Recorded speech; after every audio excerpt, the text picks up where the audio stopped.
ওকে, good morning সবাইকে। শোনা যাচ্ছে আমার কথা? শোনা যায়? হ্যাঁ স্যার, শোনা যায়। অবশ্যই। ওকে।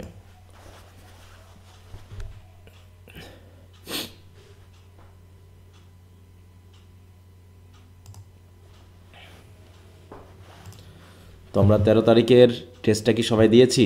বলো তো কি অবস্থা? জি স্যার। আচ্ছা। দিয়েছি স্যার। ওকে।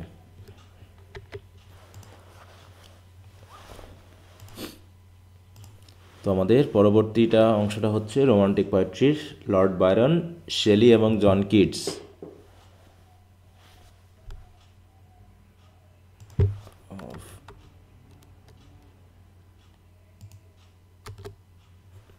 আর এদিকে হিস্ট্রিটা রিভাইজ করবা, রেনেসাঁস পিরিয়ড, রেস্টোরেশন পিরিয়ড এবং নিও ক্লাসিক্যাল পিরিয়ড, এই দুটো অংশ, তিনটা অংশ। আচ্ছা, তাহলে আজকে আমরা বলছিলাম যে আমরা লর্ড বায়রনের এই বিষয়গুলো নিয়ে কথা বলবো। তো আশা করি তোমরা গতকালকে পড়েছো। এখন যদি কারো কোনো প্রবলেম থেকে থাকে এখন একটু হাত তুলতে হবে, সেটা নিয়ে আমরা আলোচনা করব, ঠিক আছে? এখন টেক্সটটা যেহেতু অনেক বড়, এখন জানি না তোমরা যারা পড়নি তারা পড়ছো কিনা, আর যারা পড়ছো তারা তো টেক্সটের একটু ভিডিও ক্লাসগুলো দেখে নিলে হতো। এখন আমরা কোশ্চেন আনসার নিয়ে একটু কথা বলবো। তা প্রথমে আসি হচ্ছে ব্রিফ কোশ্চেন আনসার নিয়ে যদি কারো কোনো প্রবলেম থাকে, ব্রিফ কোশ্চেন যেগুলো দিয়েছিলাম সেগুলো নিয়ে যদি কারো কোনো কথা থাকে একটু বলতে হবে। আর আরেকটা বিষয় হলো, তোমরা চেষ্টা করবা যে আমি যে বিশেষ করে ব্রিফ কোশ্চেনের ক্ষেত্রে আমি তো যেগুলো দিয়েছি সেগুলো তো দিয়েছি, তার সাথে তোমাদের যদি কোনো গাইড বই টই থাকে সেখান থেকে একটু চোখ বুলিয়ে নেওয়ার চেষ্টা করবা। বিশেষ করে ব্রিফ কোশ্চেনের জন্য। স্যার আপনার কোশ্চেনগুলোর সাথে সেট থেকেও পড়তেছি, সেটে 50টা দেওয়া আছে, ওগুলোও হ্যাঁ পড়ে হ্যাঁ ফেলছি। হ্যাঁ, তো যেটাই হোক, ওই যে যে কোনো জায়গা থেকে হোক, আমি তো যেগুলো দিয়েছি তার পাশাপাশি আরও একটু পড়ে নেওয়ার চেষ্টা করবা।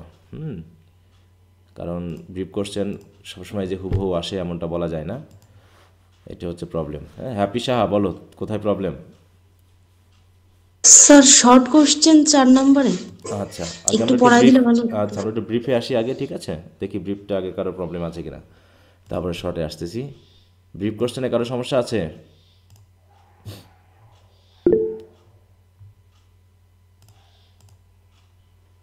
হ্যাঁ রাজু বলো কোনটায় সমস্যা? স্যার 17 নম্বর। 17 নম্বর, এটাই তো নাকি? এটা না? জি স্যার। হ্যাঁ, এটা কি সমস্যা জি তোমার? হ্যাঁ, স্যার, এসটা sir, Don Jose as a true hidalgo, মানে এসটা এখানে হবে।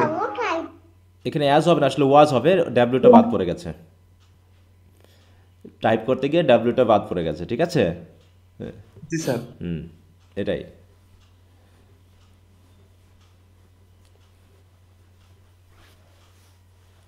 আচ্ছা, তারপরে আর কিছু না? আর কারো? স্যার আরেকটা আছে, 21 নম্বর স্যার। 21 নম্বর, হ্যাঁ। 21 নম্বরে কি সমস্যা এটা? কোন জায়গায়?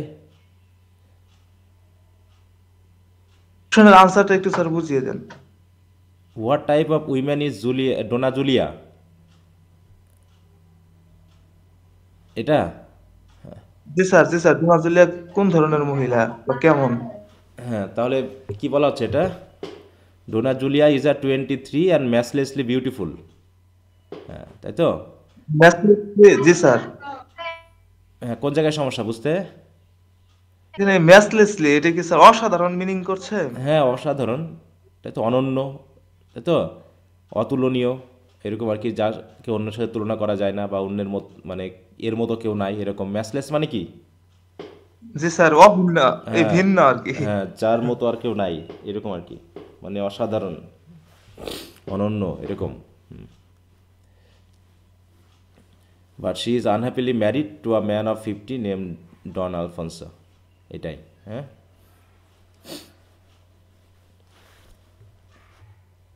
আচ্ছা তারপরে এরপর 18 নম্বর কোশ্চেনটা স্যার। কত? 18?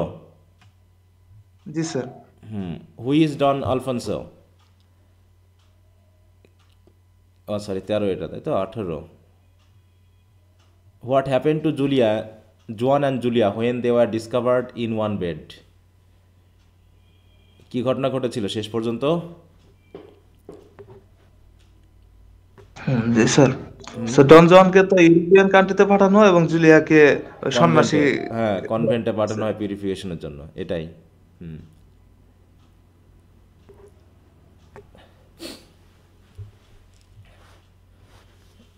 এই তো। আর কারো কোনো সমস্যা আছে? স্যার সেট থেকে যদি কোনো প্রবলেম করতে বলি, সলভ করে দিতে বলি, করে দিবেন? কেন করব না, বলো সমস্যা কোন জায়গায়, কোন নম্বর কোশ্চেন? স্যার আপনার কাছে সেট সাজেশন না থাকলে আমি আপনার ইনবক্সে না ছবি আছে, আমার পাঠাইছি। কাছে আছে, পেজ নাম্বারটা বলো। হুম, আমার কাছে আছে। 112 পৃষ্ঠার 30 নাম্বার। 112 পেজের 30।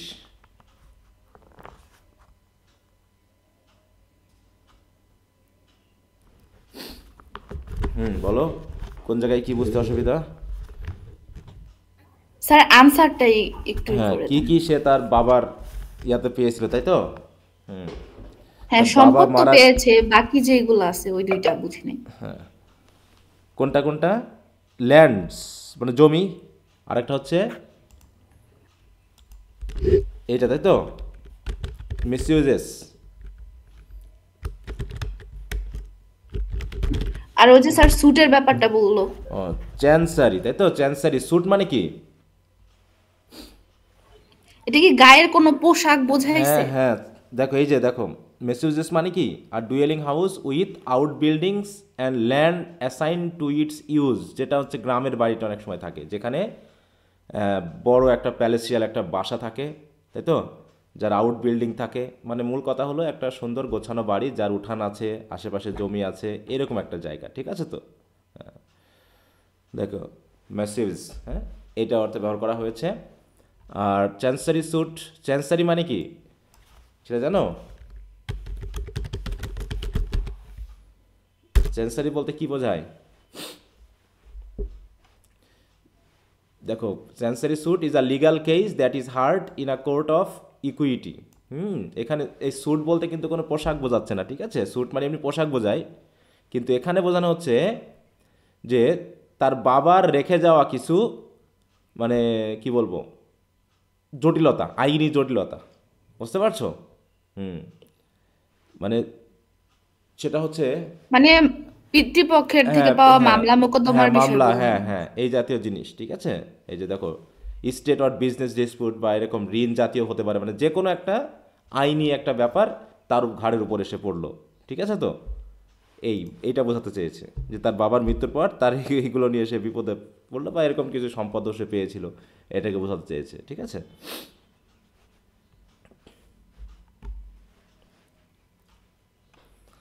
আচ্ছা তারপরে, নাই স্যার।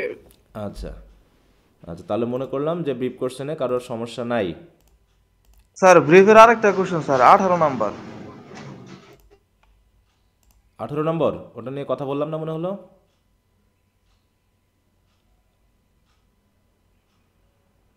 ও, হোয়াট রিমার্স, এটা 18। ডন জোসি এবং ইয়া সম্পর্কে, মানে ডন জোসি সম্পর্কে গুজব কি ছিল? তার একটা বা আরো দুইটা মিস্ট্রেস আছে। মিস্ট্রেস আছে, হ্যাঁ, একটা বা দুইটা মিস্ট্রেস আছে বলে অনেকেই বলে থাকে। এই মিস্ট্রেস মানে বুঝো তো? জি স্যার, উপপত্নী। হ্যাঁ, এটাই গুজব, হ্যাঁ।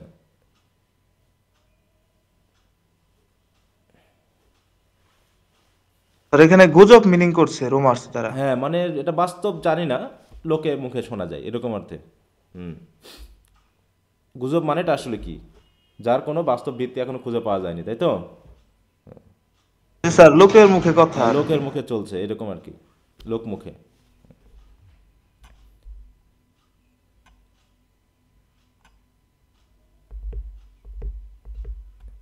আচ্ছা, তাহলে আমরা চলে যাই হচ্ছে শর্ট কোশ্চেনে। স্যার 4 নাম্বারটা একটু করেন। আচ্ছা, করছি। তার আগের কারণ কোনোটা সমস্যা আছে? স্যার 2 স্যার এক নাম্বার। নম্বরে। 1 নম্বরে জি স্যার। বায়রনিক হিরো বলতে কি বোঝায় বলো তো? লর্ড বাইরন দেওয়া প্রদত্ত হিরো। হিরোইক ক্যারেক্টারিস্টিক যার ভিতরে থাকবে সেই হচ্ছে বায়রনিক হিরো। এবং বিশেষ করে এখানে 2 জন হিরোকে তিনি ক্রিয়েট করেছেন, তাই তো? সেই ভিত্তিতে আমরা যে ধরনের চরিত্র পাবো, বায়রনিক হিরো কথাটা আর কোথাও পেয়েছিলাম আমরা? স্যার রোমান্টিক পোয়েট্রিতে, না, সেটা তো রোমান্টিক পার্টিতে পেয়েছি। আর কোথাও পেয়েছি বলতে পারবা? হিস্ট্রিতেও ছিল। রোমান্টিকতে, রোমান্টিক এজে। না, রোমান্টিক এজে তো আছেই, তার সাথে আর একটা জায়গাতে ড্রামাতে এক জায়গায় পেয়েছিলাম, মনে আছে? স্যার ওই যে রাইট কোথায়? আর্মস অ্যান্ড দ্য ম্যানে। রাইনার যে হ্যাঁ, আর্মস ভিশনটা অ্যান্ড দ্য ছিল। ম্যানে, তাই না? আর্মস অ্যান্ড দ্য ম্যানে কাকে বলা হয়েছিল বায়রনিক হিরো? স্যার ব্লান্সলি না ফাদিয়াসকে। সার্জিয়াসকে বলা হ্যাঁ, হয়েছে। সার্জিয়াসকে। হুম হুম হুম। তো এরা কেমন? Sir anti romantic hero. হ্যাঁ, এরা কেমন? এরা একটু মানে ফ্রিডম পছন্দ করে, তাই না? হুইমজিক্যাল আচরণ পছন্দ করে, রোমান্টিক লাভ থাকবে তাদের মধ্যে, হ্যাঁ, রোমান্টিক বা প্ল্যাটোনিক লাভ থাকবে, সেন্সুয়াল রিলেশনশিপ থাকবে, এরকম কিছু বৈশিষ্ট্য মেনলি এদের কাছে পাই। এটা আমরা 3টা জায়গাতে টোটাল পাচ্ছি। একটা হচ্ছে রোমান্টিক এইজের, তাই তো, বায়রনিক হিরোর শর্ট কোশ্চেনে পেয়েছি। তারপরে আমরা সার্জিয়াস অ্যাজ আ বায়রনিক হিরো, তো সেটা আমরা ড্রামাতে পেয়েছি। তারপরে আবার এখানে পাচ্ছি। অতএব এই 3টা জিনিস কিন্তু একই, অতএব এই সেন্সটা ক্লিয়ার হওয়া দরকার। হ্যাঁ, এগুলো আমরা একটু দেখি যে কিছু কিছু বৈশিষ্ট্যের কথা এসেছে। হ্যাঁ, কমন কিছু বৈশিষ্ট্য যেগুলো কম বেশি এদিক ওদিক হতে পারে। দেখো, the term Byronic hero, Byronic is an adjective form of Byron, and Byronic hero is the term used to refer to those heroes who have been created by famous romantic poet George Gordon Byron, তাই তো, এর দ্বারা created in his literary works like Childe Harold or Don Juan, giving them some special and common characteristics. কেমন দেখো, Byron's concept of hero is different from romantic poets because he believes that a real man should be of flesh and blood with essential human feelings and emotions. অতএব একজন real hero বলতে ওই একদম super hero হবে, হ্যাঁ, তার বিশেষ Superman পাওয়ার থাকবে, সে নায়ক হবে না, সে সব কিছু সমাধান করবে, এরকমটা না। সে হবে হিউম্যান লাইক, হ্যাঁ, তার হিউম্যানের মতোই তার প্যাশন থাকবে, ফিলিং থাকবে, তার ফিচারগুলো থাকবে। এরকম কিছু মানুষ দিয়ে তিনি ক্যারেক্টারগুলোকে তৈরি করেছেন। যেমন Childe Harold, Manfred, Don Juan and others of Byron's heroes are called Byronic hero because they possess some remarkable human qualities which make them entirely of Byron. তো যে হিউম্যান কোয়ালিটিগুলো সম্পূর্ণ বায়রনের তৈরি। বায়রনিক হিরোজ আর হাইলি রোমান্টিক, এবার বৈশিষ্ট্যগুলো বলা হয়েছে, তারা খুব রোমান্টিক হবে, তো হুইমজিক্যাল হবে, সিনিক্যাল হবে। হুইমজিক্যাল মানে কি বলো তো? হুইমজিক্যাল খামখেয়ালিপন। হ্যাঁ, খামখেয়ালিপন না, তাই তো। সিনিক্যাল বলতে, সিনিক্যাল বলতে কি কি বোঝায়? কোনো কিছুর প্রতি একনিষ্ঠতা থাকবে না, ঠিক আছে তো? দেখো, অবিশ্বাসী বা হচ্ছে কোন, দেখো, believing people that self interest and distrustful, বিশেষ করে, হ্যাঁ, কোনো কিছুর প্রতি সিনসিয়ার না, তাই তো, একনিষ্ঠ না, এক ধরনের বিদ্বেষ, একটা ডিস্ট্রাস্ট তারা পোষণ করবে, এটা আমি মানি না, এটা আমি ইয়া করি না, এরকম আর কি বিষয়টা থাকবে। সামাজিক নিয়মকানুন মানতে চাইবে না, হ্যাঁ, এরকম কিছুটা হচ্ছে বলা হচ্ছে সিনিক্যাল। দে আর প্যাশনেট। স্যাডিস্টিক মানে কি? Sadistic, what is the meaning of sadistic? দেখছো মিনিংগুলো? তোমরা পড়তেছো কীভাবে আমি বুঝি নাই এখনো। হ্যাঁ, মিনিং টিনিংগুলো একটু না জানলে পরে এমনি এমনি পড়া হবে? ওয়ার্ড মিনিং জানতে যদি এতই কষ্ট হয় তাহলে তো ইংরেজি পড়া বাদ দিতে হবে। হ্যাঁ, স্যাডিস্টিক মানে হচ্ছে অন্যকে কষ্ট দিয়ে যারা মজা পায়, ঠিক আছে তো, অন্যকে ব্যথা দিয়ে যারা মজা পায়, এরা হচ্ছে স্যাডিস্টিক, বুঝতে পারছো? তো এই ধরনের কিছু বৈশিষ্ট্য থাকবে। তারপর হচ্ছে রাফ অ্যান্ড টাফ হবে। Beside they are generally handsome but cruel and careless to the spiritual union. হ্যাঁ, তারা ধর্ম টর্ম নীতি নৈতিকতার ব্যাপারে পুরো কেয়ারলেস হবে। They are highly interested in physical relationship, এটা হচ্ছে সবচেয়ে বড় বিষয়। Thus, the Byronic heroes are different from the conventional epic heroes because he has depicted in his heroes a vicious and unprincipled character. হ্যাঁ, একটু খারাপ type, evil এবং আনপ্রিন্সিপাল, যারা কোনো নীতি নৈতিকতা মানে না, ইমোরাল ক্যারেক্টার তিনি তৈরি করেছেন। His heroes have high external accomplishment which cover and cloak their internal and secret vice. হ্যাঁ, তারা উপরে উপরে কিছু ভালো গুণাগুণ দেখাবে, কিন্তু ভিতরে ভিতরে তাদের মধ্যে ইন্টারনাল সিক্রেট ভাইস থাকবে, কভার করে থাকবে যেগুলো, ঠিক আছে। তো in fact Byron aims at exposing the hypocrisy and the corruption of the high society through them. আর এই ক্যারেক্টারগুলো তৈরির উদ্দেশ্য হলো কি, যে সমাজের এই জাতীয় মানুষগুলোর যে ভণ্ডামি, হাই সোসাইটির হিপোক্রিট এগুলাকে তুলে ধরা। হ্যাঁ, he has not chosen the common stereotype heroes as are chosen by other epics, epic থেকে একটু আলাদা। এবার আসতে হচ্ছে উদাহরণটা বর্ণনা করা হচ্ছে ডন জুয়ান থেকে। As an example, Don Juan can be referred here. For his famous epic Don Juan, Byron has also chosen an uncommon hero. তিনি কিন্তু প্রথমে বলেছেন, তাই না, যে একটা আনকমন হিরো হবে যেটা অন্যদের থেকে আলাদা, who is matchless creation. He also possesses all the above mentioned Byronic heroes qualities which make him entirely of Byron. তাহলে এই কোয়ালিটি ওরও আছে যেগুলো উপরে বর্ণনা করা হয়েছে। He is tall, handsome and slender but well knit, তার ফিজিক্যাল বৈশিষ্ট্য বলা হয়েছে। He seems to be active and precocious. Precocious মানে কি? What is the meaning of precocious? ইস্টে পাকা বা অল্প বয়সে যে বেশি পাকা হয়। প্রিকশাস দেখো বলছে having developed certain abilities or inclination at an early age, হ্যাঁ, than is usual and unexpected. হ্যাঁ, যেটা হচ্ছে ইস্টে পাকা, যেটা হচ্ছে আর একটা বাংলা কথা আছে কি যেন একটা, অকালপক্ষ। অকালপক্ষ, ইয়েস, হ্যাঁ। As well as modest and obedient to his mother. He does not mix with other boys and girls, তাকে মিশতে দেওয়া হয় না বা সে মেশেও না, because of his mother's prohibition. He is fond of physical relationship and aims at enjoying a sexual love with Donna Julia. Even Juan does not want to be defeated by anybody, and so he manages to escape by knocking Julia's husband, Alfonso, down when he is found in Julia's bedchamber. As a Byronic hero, he is also brave enough to travel across various European countries by being ordered by his mother. He is remorseless. Remorseless মানে কি? Remorse মানে কি আর রিমোর্সলেস মানে কি? অনুশোচনাহীন। হ্যাঁ, অনুশোচনাহীন, তাই তো, যার কোনো অনুশোচনা নেই। এর যে জুলিয়ার এত কিছু ঘটে গেল তার জন্য, তার কোনো ইয়া নেই, সে মজা করে ঘুরে বেড়াচ্ছে, হ্যাঁ, পুরো Europe. And does not have any dependence for is illicit lover, হ্যাঁ, ফর জুলিয়া। এখানে ইলিসিট লাভ হবে, সরি আরটা বেশি হয়ে গেছে। All this prove Juan as a Byronic hero.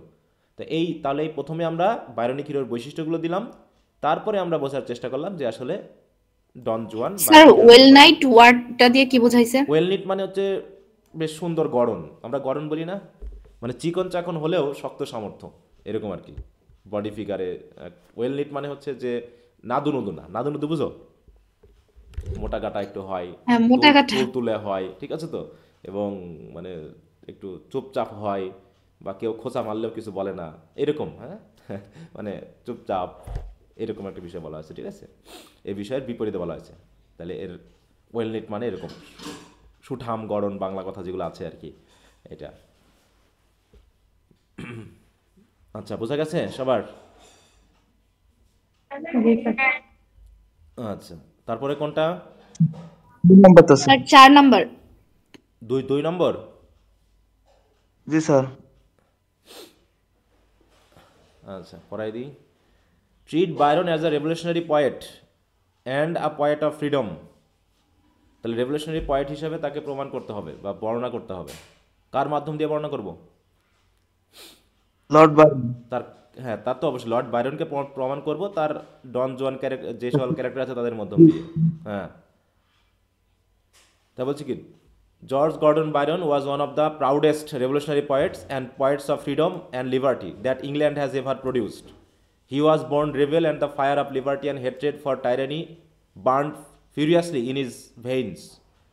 His attitude towards life was very profound and convincing, and he was never happy with the existing customs of the society. এগুলোর meaning কি বোঝা গেছে না বোঝনি? এই যে প্রথম সেন্টেন্সের শেষেরটা, that England has ever produced, মানে এখনো ইংল্যান্ডে হয়নি এরকম, মানে ইংল্যান্ড এযাবৎ পর্যন্ত যত তৈরি করেছে তার থেকে, তাদের মধ্যে সে একজন। জি স্যার। ওয়ান অফ দ্য মানে কি? অনেকের মধ্যে একজন। হ্যাঁ, অনেকের মধ্যে মধ্যে একজন। এক। হ্যাঁ, তাহলে এ পর্যন্ত ইংল্যান্ড যা প্রডিউস করছে তাদের মধ্যে সে একজন। Proudest revolutionary point and points of freedom. তারপরে he was a great fighter against all forms of tyrannies and oppression. So Lafcadio Hearn says from childhood he had been a fighter and he was not in the least afraid to fight society. এটা একটা quotation, তাই না, তার সম্পর্কে যে revolutionary point কেন এবং revolutionary কেন বলা হচ্ছে। তাহলে এই তুমি, লেখকটাকে হ্যাঁ বলো। লাফকেডিও হার্ন। হ্যাঁ, এটা একজন লেখক, তার সম্পর্কে বলেছে। He wanted to bring about a revolutionary change in society and stood for personal liberty and the liberty of nations. This longing for regeneration and freedom makes him a great revolutionary poet and lover of man's freedom. এই পর্যন্ত আর কারো বুঝতে অসুবিধা আছে এখানে? না sir. তারপরে Don জোয়ানে আসতেছে। Byron's record the panoramic survey of human society. Panoramic মানে কি? প্যানোরামিক মানে কি রাজু? স্যার পড়ছো বলতে না পারলাম না। স্যারকে দিয়ে পড়ায় নিচ্ছ? স্যার পড়ছি, রিয়েলি না পড়লে কোশ্চেন করতাম না। তাহলে মিনিংটা কেন জানো না? জানার ইচ্ছা হয়নি? না জি ভাবছো? স্যার। তাহলে মিনিংটা জানা উচিত ছিল যে তুমি পড়ে ফেলেছো, অথচ মিনিংটা না জেনেই পড়ে ফেলেছো। এটা কি পড়া হলো? স্যার বিষয় হচ্ছে আগে ওই ব্রড কোশ্চেন পড়ছিলাম, তো পরে এটা পড়ছি, মিনিংটা তা লেখা তুমি যাই হয়নি। পড়ো, তুমি যেহেতু বলছো স্যার পড়ে ফেলেছি, তোমার সমস্যা আছে, তার মানে কি তুমি আমাকে দিয়ে পড়াই নিচ্ছ, কিন্তু না পড়েই বলতেছো পড়েছি, তাহলে হবে না তো। প্যানোরামিক মানে কি?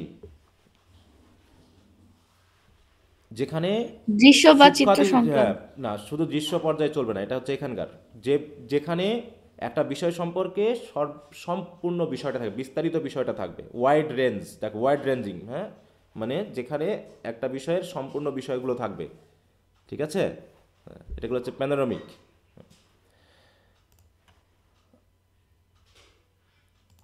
তাহলে এখানে বলছে প্যানোরামিক সার্ভে মানে কি? একটা সমাজের একদম সূক্ষ্মাতি সূক্ষ্ম যে বর্ণনা, সব কিছু বিষয়ের ভিতরে আছে, with foibles and weakness of social institutions and political personalities.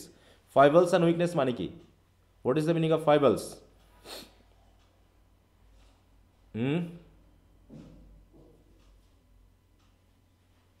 কেউ পড়নি? দেখছো? আচ্ছা, তোমরা যখন আমাকে দিয়েই পড়া নিচ্ছ, আমি পড়ি, আমার পড়াশোনা আমাকেই করতে হবে, তোমাদের আর করে লাভ নেই। আমাকেই ডিকশনারি বার করে দিতে হবে, আমাকেই তোমাদের ইয়া করতে হবে, হ্যাঁ, এটাই তো ভালো যে একটা ওয়ার্ড বের করার টাইম থাকে না। কয়টুকু সময় লাগে একটা ওয়ার্ডের মিনিং জানতে, বলো তো? কতটুকু সময়? আর একটা ওয়ার্ডের মিনিং না জেনে কীভাবে পড়াশোনা হয়, আমি তো সেটা বুঝতেই পারি না। যে তুমি একটা ওয়ার্ড না জেনেই একটা সেন্টেন্স পড়ে ফেললা এবং সেটা মুখস্থ করবা, কিন্তু ওয়ার্ডের মিনিংটা তোমার জানার প্রয়োজন নেই, তাহলে হলো বলো? তোমরা ইংরেজি পড়তে এসেছো কেন আমি বুঝলাম না ঠিক, যে একটা ওয়ার্ডের মিনিং তুমি জানো না, অথচ সেটা জানার ইচ্ছাও নেই এবং ডিকশনারি দেখতে চাও না। এভাবে করে কি পড়াশোনা হয়? নাকি তুমি আইডিয়া করতে শিখে গেছো যে স্যার আইডিয়া করে নিয়েছি যে এরকম একটা মিনিং হতে পারে, এরকম কিছু? বলো তো, আলটিমেটলি তোমরা শিখতেছো কি? এই যে ইংরেজিতে পড়ার উদ্দেশ্যটা কি? আলটিমেট উদ্দেশ্যটা কি? সাহিত্যিক হওয়া? বলো তো কি উদ্দেশ্য? হ্যাঁ, কেউ কথা বলে না, তার মানে ক্লাসটা বন্ধ করে দিই, দিব? জি না স্যার। তোমরা কথাই বলতেছো না, তাহলে আমি এখানে কি করবো অযথা বসে থেকে? আমার পড়াটা আমি করে নিই, তোমাদের পড়া লাগবে না? আমি যে কিছু জিজ্ঞাসা করতেছি তোমরা চুপচাপ বসে আছো, তাহলে কেমন করে হবে? লজ্জা পাইলে হবে? হ্যাঁ, নাও, চালাকি করো না, নিজের সাথে কখনো চালাকি করবা না, তাহলেই হবে, ঠিক আছে? নিজের সাথে চালাকি করবে না, অনেকে করতেছে, অনেকে ধরাও খাচ্ছে, আজ 15 বছর ধরে এটা নিয়ে আছি আমি, ঠিক আছে? তো সবাইকে উঠতে দেখিনি, এটা হচ্ছে সবচেয়ে বড় কারণ হলো কি স্যার নিজের আমরা সাথে চালাকি করা, বুঝতে পেরেছো? স্যার আমরা যে কোনো উপায়ে আপনার কাছে এসেছি স্যার, আপনি গাইডলাইন দিবেন না, গাইডলাইন তো এবং দিচ্ছি, কি গাইডলাইন সে দেওয়া অনুযায়ী আর গাইডলাইন দেওয়া আর অন্যের পড়া নিজে করে দেওয়া দুটা কি এক জিনিস? বলো, টিচারদের কাজকে অন্যের পড়া করে দেওয়া। মনে করো আমার ছেলে আসে, আমার ছেলে আছে, মনে করো তাকে, সে আমার কাছে আছে, বাবা এই ম্যাথটা করে দাও, আমি ম্যাথটা ধরে করে দিলাম, দিয়ে বললাম জাগা, এরকম করে তার সব বইয়ের ম্যাথ আমি করে দিয়েছি, তার কোনো লাভ আছে? বলো। না স্যার, তাকে করতে হবে। হ্যাঁ, তাকে আমি বলবো তুই কর, আমি তোকে দেখতেছি তোর কোথায় সমস্যা, কোন জায়গায় বুঝিস না সেটা আমি দেখাই দিব, কিন্তু আমি তোর ম্যাথ করে দেবো না, তো আমার করা হলো, তোর তো করা হলো না। তাহলে সেইভাবে যদি আমি পড়াই দিই, তোমাদের সমস্যা যদি তোমরা বার না করে স্যার পড়াই দেন, এতে তো আমার পড়া হলো, তোমার কি লাভটা হলো? তুমি তো সেন্টেন্সের মিনিং করা বুঝলা না, তুমি একটা ওয়ার্ড কীভাবে মিনিংটা খুঁজতে হয় সেটা জানলা না, তাহলে কি লাভটা হলো বলো? আলটিমেটলি তো এটা দিয়ে তোমার কোনো লাভ হবে না। আর 2-4টা ওয়ার্ডের নতুন থাকতেই পারে, তুমি যে সব ওয়ার্ড জেনে যাবা এমন পণ্ডিত হয়ে যায়নি আমরা, এখনও আমরা কোনো বই পড়তে গেলে এখনও ডিকশনারি কাটতে হয়, ঠিক আছে? অতএব ওয়ার্ড তুমি সারা বছর কেন আজীবনেও তুমি সব ওয়ার্ডের মিনিং জানতে পারবা না। তোমাকে পড়তে গেলেই ওয়ার্ডের মিনিং হয় এক্স্যাক্টলি জানতে হবে, না সেন্টেন্স অনুসারে মিনিংটাকে আইডিয়া করতে হবে, এছাড়া কিছু করার নেই। কিন্তু তোমরা এখন শিখতেছো, মাত্র সেকেন্ড ইয়ার শেষ করবা, এখানেও যদি মনে হয় দূর ডিকশনারি ঘাঁটবো আবার, হ্যাঁ এটা অনেক সমস্যা, তাহলে তো এই কথাগুলো যখন পরেও আসবে তখন তো একই সমস্যা হবে। তো আলটিমেটলি আমি বলছি তোমাদের শেখার উদ্দেশ্যটা কি? অন্তত কিছু না পারো, ল্যাঙ্গুয়েজটা তো অন্তত শেখার উদ্দেশ্য থাকা উচিত নাকি? সেটাও যদি না থাকে তাহলে আলটিমেটলি কী দাঁড়াবে জানো? ইংরেজি পড়ে তুমি কিছুই জানো না, দাঁতের ডাক্তার তাও দাঁতের চিকিৎসা করে, কিন্তু ইংরেজি পড়া স্টুডেন্টরা কিসের কাজ করে, কি করে? ওদের কোনো আলটিমেট আছে, টার্গেট আছে বলো?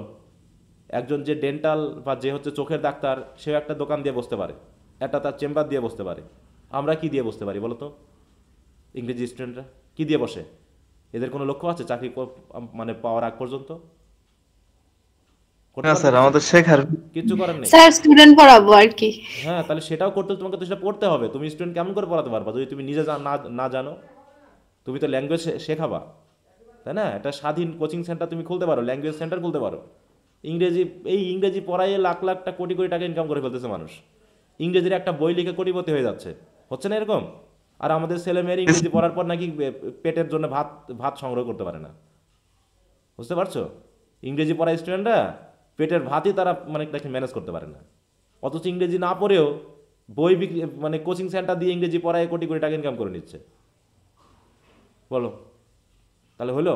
এত তো নিজেদের লজ্জা পাওয়া উচিত যে আমরা কি করতেছি, অথচ ইংরেজি নিয়েই আমরা সারাদিন ধরে বসে আছি। ইংরেজি আমাদের একমাত্র উদ্দেশ্য, সব কিছুতে ইংরেজি দেখতেছি, ইংরেজি পড়তেছি, কিন্তু আলটিমেটলি আমরা ইংরেজির কিছুই জানতেছি না। হবে বলো? মাস্টার্স করে এসে ছেলে মেয়ে কি করতেছো? কিছু করতেছো? স্যার কিছু পাইনি, এখনো কিছুই করতে পারিনি, অথচ 2-3 বছর পার হয়ে গেছে তার মাস্টার্স পাস হওয়া, কিছুই করে না, বাড়িতে বসে বসে এখন চাকরির পরীক্ষার প্রস্তুতি নিচ্ছে, কিছুই করে না এছাড়া। আর ইংরেজির একটা স্টুডেন্ট ফার্স্ট ইয়ারে যখন ইংরেজি পড়বে তখন তার 10,000 টাকা ইনকাম হবে এমনি টিউশনিতে, বুঝো না?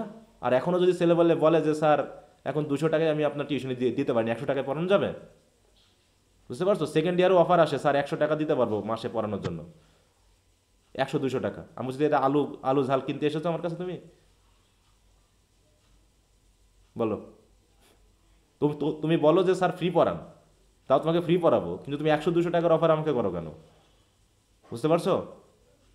ইংরেজি পড়া সেকেন্ডারি স্টুডেন্ট, তার অন্তত 2-3 হাজার টাকা এখন মাসে ইনকাম থাকা উচিত টিউশনি করায়, আর তোমরা পড়তে চাও না, এটা হচ্ছে বড় সমস্যা। তো যাই হোক, আমরা আর কি বলবো, আমাদের এরকম দেখে যাবো, স্রোতের মতো তোমরা আসবা আর যাবা, আর আমরা নদীর মতো ড্রেন হয়ে বসে আছি, দেখবো যে যাচ্ছে, হ্যাঁ, কারো ঘোলা পানি, কারো পরিষ্কার পানি, হ্যাঁ, এইভাবেই জীবনটা তোমাদের 4 বছর পর পার হয়ে যাবা। বাকি জীবনটা কীভাবে পার করবা সেটা তোমাদের ব্যক্তিগত ব্যাপার। এই পড়াশোনার অবস্থায় অনেক বুদ্ধিমানও হয়ে যেতে পারো, অনেক চালাকও হয়ে যেতে পারো, কিন্তু দয়া করে বলতেছি নিজের সাথে অন্তত চালাকি করবে না, মনে থাকবে? হ্যাঁ। দেখো, এই একটা সেন্টেন্সে কমপক্ষে 2-3টা ওয়ার্ডের মিনিং তোমরা নাকি কেউ জানো না, তাহলে কি পড়লা? এটাই আমার কাছে প্রশ্ন। আমি তোমাদের পড়াই দিব, সব পড়াই দিব, কোনো সমস্যা না, আমি সব দগালে রেকর্ডিং করে প্রশ্নের উত্তরগুলো পড়াই দিব, তাতেও আমার কোনো সমস্যা নাই, কিন্তু তোমাদের আলটিমেটলি এতে কোনো লাভ আছে কিনা? অনেকে আবার প্রশ্ন করছে, স্যার আপনি যে উত্তরগুলো দেন এগুলোর কি বাংলা আছে? হ্যাঁ, আমি অবাক হয়ে যাই যে স্যার এগুলোর বাংলা মিনিং আছে। হায় রে কপাল, তার তো বাংলা সাবজেক্টে ভর্তি হওয়া উচিত ছিল, যে প্রশ্ন উত্তরেরও তারা বাংলা খুঁজে। হ্যাঁ, অবশ্য বাংলা খুঁজবে না কেন? কারণ ফেসবুক ইন্টারনেটে দেখা যায় যে এর বাংলা মানে নোটও কিনতে পাওয়া যাচ্ছে, যেখানে প্রশ্নের বাংলা মিনিং করে দেওয়া আছে, বুঝতে পারছো? তো তুমি কবে ইংরেজি শিখবা? সেকেন্ড ইয়ারে, থার্ড ইয়ারে উঠেও তারা বাংলা মিনিং খুঁজতেছে প্রশ্ন উত্তরের। টেক্সটের বাংলা খুঁজতে পারো, সেটা একটা জিনিস, কিন্তু প্রশ্নেরও যদি উত্তর বাংলায় করে দেওয়া লাগে, শর্ট, ব্রিফ, ব্রড কোশ্চেন, তাহলে আর কি দাঁড়ালো সে দেশের ছেলে মেয়ের পড়াশোনা? এ তো পুরো ফাঁকিবাজি। হ্যাঁ, স্যার একটা ওয়ার্ডের মিনিং জানলেই তো পুরো সেন্টেন্সটা রিড তারা পুরো সেন্টেন্স, স্যার প্রশ্নের উত্তরে পুরো মিনিং আছে কিনা মানে পুরো প্রশ্নের উত্তরের বাংলা মিনিং আছে কিনা এটাও খুঁজে। তাহলে তোর বাংলা ভর্তি হলে তো ভালো হইতো, ইংরেজি পড়ার কি দরকার তার? হ্যাঁ, এগুলো দেখলে আমার খুব গা জ্বলে যায় যে এরা কেন ইংরেজি পড়তেছে, এরা তো পুরো অপমান করবে ইংরেজিকে। ইংরেজি সাহিত্য বুঝবে স্যার, না, আমার- এরা ইংরেজি সাহিত্যের দুর্নাম করে বেড়াবে। হ্যাঁ, তারা বুঝাবে স্যার, এইসব আমার- খারাপ জিনিস ইংরেজি সাহিত্য পড়া। স্যার আমাকে একটু বলতে দেন 1 মিনিট। স্যার আসলে আমি স্টাডি গাইড তারপরে অন্যান্য টিচার অনেক জায়গায় পড়ছি, তবে স্যার হুম, আপনি যে প্রশ্ন উত্তরগুলো দিছেন আসলে স্যার প্রশংসাটা আপনার সামনে হয়ে যায়। এরকম প্রশ্ন উত্তর আর কোথাও পাইনি স্যার। না সেটা তো এটা আসলে আমি যখন ফার্স্ট ইয়ারে পড়ানো শুরু করেছিলাম তখন গাইডের প্রশ্নের উত্তর দেখে আমার মোটেও পছন্দ হয়নি। ঠিক আছে তো, যে এইগুলো জি, স্যার। কিছুই নাই, না ধারাবাহিকতা আছে, না কোটেশন আছে, না সুন্দর করে একটা লেন্থ দেওয়া আছে। ঠিক আছে, স্যার আর আরেকটা বিষয় হলো স্যার, এই যে লর্ড বাইরন সম্পর্কে আমি এর আগে স্টাডি গাইড প্লাস আরেকজন টিচারের কাছে আমি পড়ি। হুম, তো স্যার শীট পড়ায় হ্যাঁ, যা হোক স্যার, আপনি এই যে ব্রড কোশ্চেনের আনসারটা দিয়েছেন স্যার, হুম, বিশেষ করে প্রথম আনসারটা আমি একদম খুঁটে খুঁটে প্রত্যেকটা লাইনের অনুবাদ করে পড়ছি স্যার। হুম, মানে নিজে নিজে দুই একটা আর্টিসে লিখে রাখছি। হুম, হুম, তবে স্যার এত সুন্দর মানে তথ্যগুলো খুবই আমার ভালো লাগছে স্যার। এবং কি এই লর্ড বাইরনের যে মূল থিমটা স্যার, হুম, হুম। আলহামদুলিল্লাহ বুঝতে পারছি। আচ্ছা, তো ঠিক আছে, সমস্যা নেই, এই জন্য একটু চেষ্টা করতে হবে। হ্যাঁ, পড়ো, তারপরেও দেখাচ্ছে অধিকাংশের ক্ষেত্রে এমনটা ঘটে বিধায় আমি বলি, কারণ আমি তো অনেক দিন ধরে পড়াচ্ছি, বুঝতে পারছো? এই জন্য আমি চাই যে তোমরা ভালো করো, কারণ অনেকে ভালো করে, একটু চেষ্টা করলেই ভালো করে, বাকি অধিকাংশই করে না, এটাই আমার একটু মানে সমস্যা। আর ওয়ার্ড মিনিং অবশ্যই জানবা, এই যে একটা সেন্টেন্সে যদি দুটো ওয়ার্ড মিনিং না জানো, হয় ভুল অর্থ জানবা, আর না হয় তুমি এটা বারবারই এর সমস্যা ফেস করবা। হ্যাঁ, তো ঠিক আছে, সমস্যা নেই। হচ্ছে in Don Juan Byron records the panoramic survey of human society with foibles and weakness of social institution and political personalities. Here he satirises the code of love prevailing at the moment. হ্যাঁ, যে ভালোবাসা আসলে কি জিনিস এটাকে তিনি বিশেষ করে স্যাটারাইজ করছেন। Hypocrisy and corruption of women is also satirise in the characters of Inez and Julia, তাই না? ডোনা ইনেজ, তাই তো, তারপরে ডোনা জুলিয়া, এই সবগুলোর মাধ্যম দিয়ে তিনি উইমেন ক্যারেক্টারকেও তুলোধনা করছেন, তাই তো?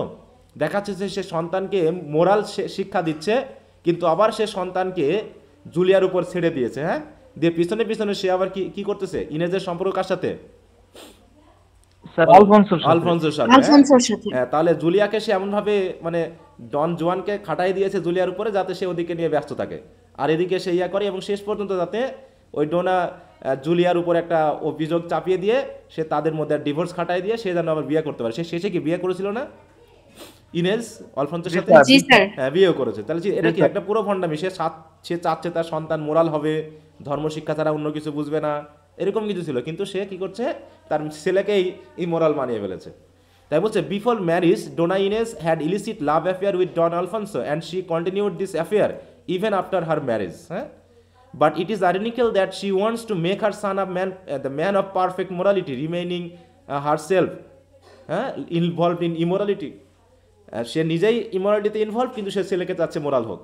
Byron tries to make it quite clear that Donna Inez was not prompted to separate Joan and Julia when they were failing in love, because Joan's mother Inez is now a widow and had once been courted by Julia's husband Don Alfonso. একটা জিনিস ভাবো, যে আমরা practical লাইফে এমন করি না, যে আমরা আমাদের সন্তানকে ধর্ম শিক্ষা দিই, নৈতিক শিক্ষা দিই, কিন্তু আমার ছেলে যদি কাউকে কলম দিয়ে দেয় তাহলে আমাদের রাগ হয়, তাই না? এই তোর কলম তুই ওকে দিয়েছিস কে? করি না এরকম? কিন্তু আমরা ছেলে মেয়েকে কি কলম দিলে বই শেয়ার হ্যাঁ, করলে, বই দিলে পারে উত্তর শেয়ার করলে আমরা রাগ করি, এই তুই ওকে দিবি কে? কিন্তু আমরা আবার ছেলে মেয়েদেরকে ধর্ম শিক্ষা দিচ্ছি, নৈতিক শিক্ষা দিচ্ছি।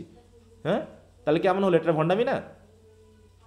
তুমি যখন ছেলে মেয়েকে শেখাচ্ছই ধর্মীয় শিক্ষা, তাহলে তাকে স্বাধীন মতো কাজ করতে দাও, তাহলে তার ধর্মীয় বিশ্বাসটাকে প্রয়োগ করতে দাও, তা না শেখাচ্ছে এক জিনিস আর প্রয়োগ করাচ্ছে আরেক জিনিস, তাহলে কেমন করে হবে? এই যে ব্যাপারগুলো, এগুলো জাস্ট ভণ্ডামি। She was consequently jealous of Julia and wanted to destroy her reputation and even her marriage. Using Joan as a tool, she succeeded in separating Julia from Don Alfonso by divorcing and getting her locked up in a convent. Similarly, Julia gets involved in having sex with Joan, and when Joan is with her in her bed, Alfonso comes to search, but she denies the presence of Joan. এখানেও সে ভণ্ডামি করছে যে জোয়ান এখানে নাই, তাকে লুকিয়ে রাখছে, তাই না? And rebukes her husband and starts weeping her innocence. দেখো, ultimately Joan is discovered and she proves herself unfaithful.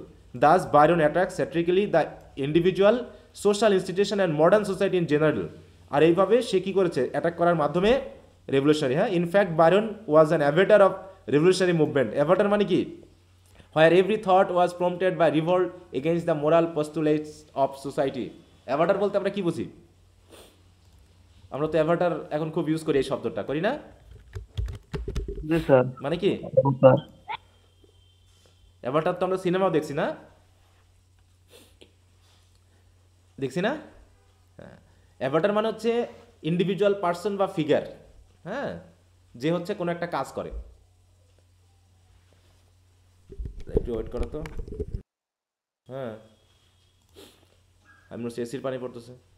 আচ্ছা, তো দেখো an iconic figure representing a particular person, ঠিক আছে? তো কোনো একটা গল্প বা কোনো একটা ইয়াতে এটাকে বোঝায়, তাহলে সে হচ্ছে কি এখানে একটা মানে ফিগার বা একটা ব্যক্তি, একজন পার্সন যে এই কাজটা করছে, তাহলে হচ্ছে avatar of the revolutionary movement where every thought was prompted by revolt against the moral postulates. মানে কি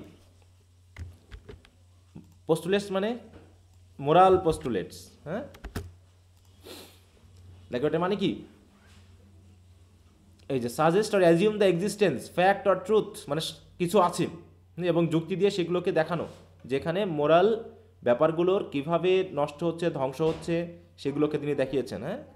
দেখো, a thing suggested or assumed as true as the basis for reasoning, discussion or belief. তাহলে moral বিলিফগুলোকে তুলে ধরা, যে আমরা moral শিক্ষা কি দিচ্ছি আর আমাদের বাস্তবায়নটা কি হচ্ছে, প্রয়োগটা কি হচ্ছে।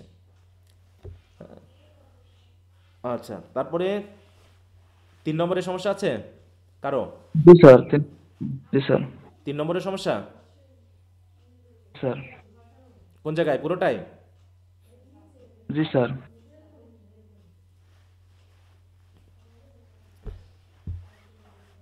পুরোটা সমস্যা তো তুমি পরে আমাকে দাও এবার, আমার বিশ্বাস হচ্ছে না যে পুরোটাই সমস্যা থাকার কথা আছে। পুরোটা পড়ো দেখি, তুমি কোন জায়গায় সমস্যা আমাকে বলবা, পুরোটা পড়বা। তুমি আগে প্রথম প্যারাগ্রাফটুকু পড়ো, পরে আমাকে বলো যে তোমার কোন জায়গায় সমস্যা।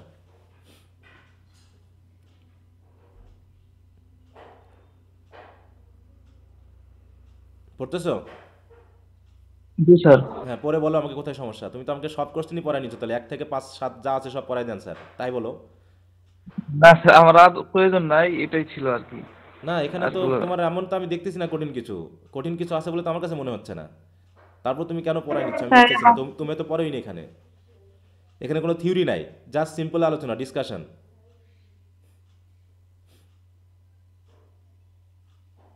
তুমি পড়ো, আমাকে প্রথম ইন্ট্রোডাকশনটা বলো যে স্যার এটাই আমার সমস্যা আছে, যে কোন জায়গায় সমস্যা।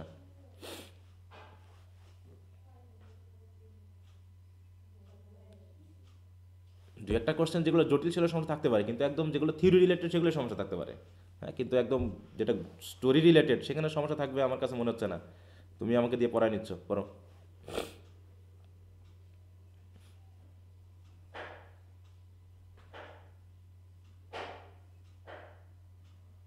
স্যার 3 নাম্বার এই স্টেপটা একটু।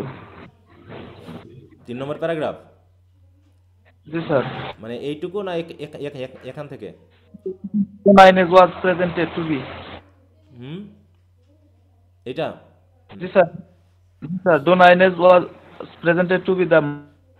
হ্যাঁ, এটা তো একটা গল্পই আছে যে তার এত স্মৃতিশক্তি, হ্যাঁ, যে সব কিছু সে মনে রাখতে পারে, এমনকি বড় বড় ড্রামা, তাই তো, বড় বড় ড্রামাটিস্টের ড্রামার লাইন সে মুখস্থ করে ফেলতো, হ্যাঁ। এবং সে কি করতো, আরেকটা কথা বলা আছে, কি করতো বলো তো, যদি স্টেজে কেউ পারফর্ম করতে যায় ডায়লগ ভুলে যেত, সে পাশ সে থেকে বলে সাপ্লাই দিত। করত।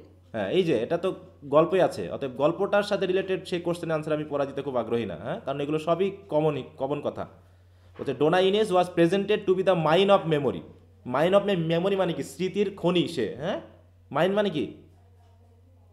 আমার খনি। খনি। হ্যাঁ, মানে তার ব্যাপক স্মৃতিশক্তি রয়েছে। দ্যাট ইজ, তার মানে হলো she had a good memory and could memorise even the lines of dramas of the famous dramatist like Calderon and Lope, তাই তো, 2 Spanish dramatist.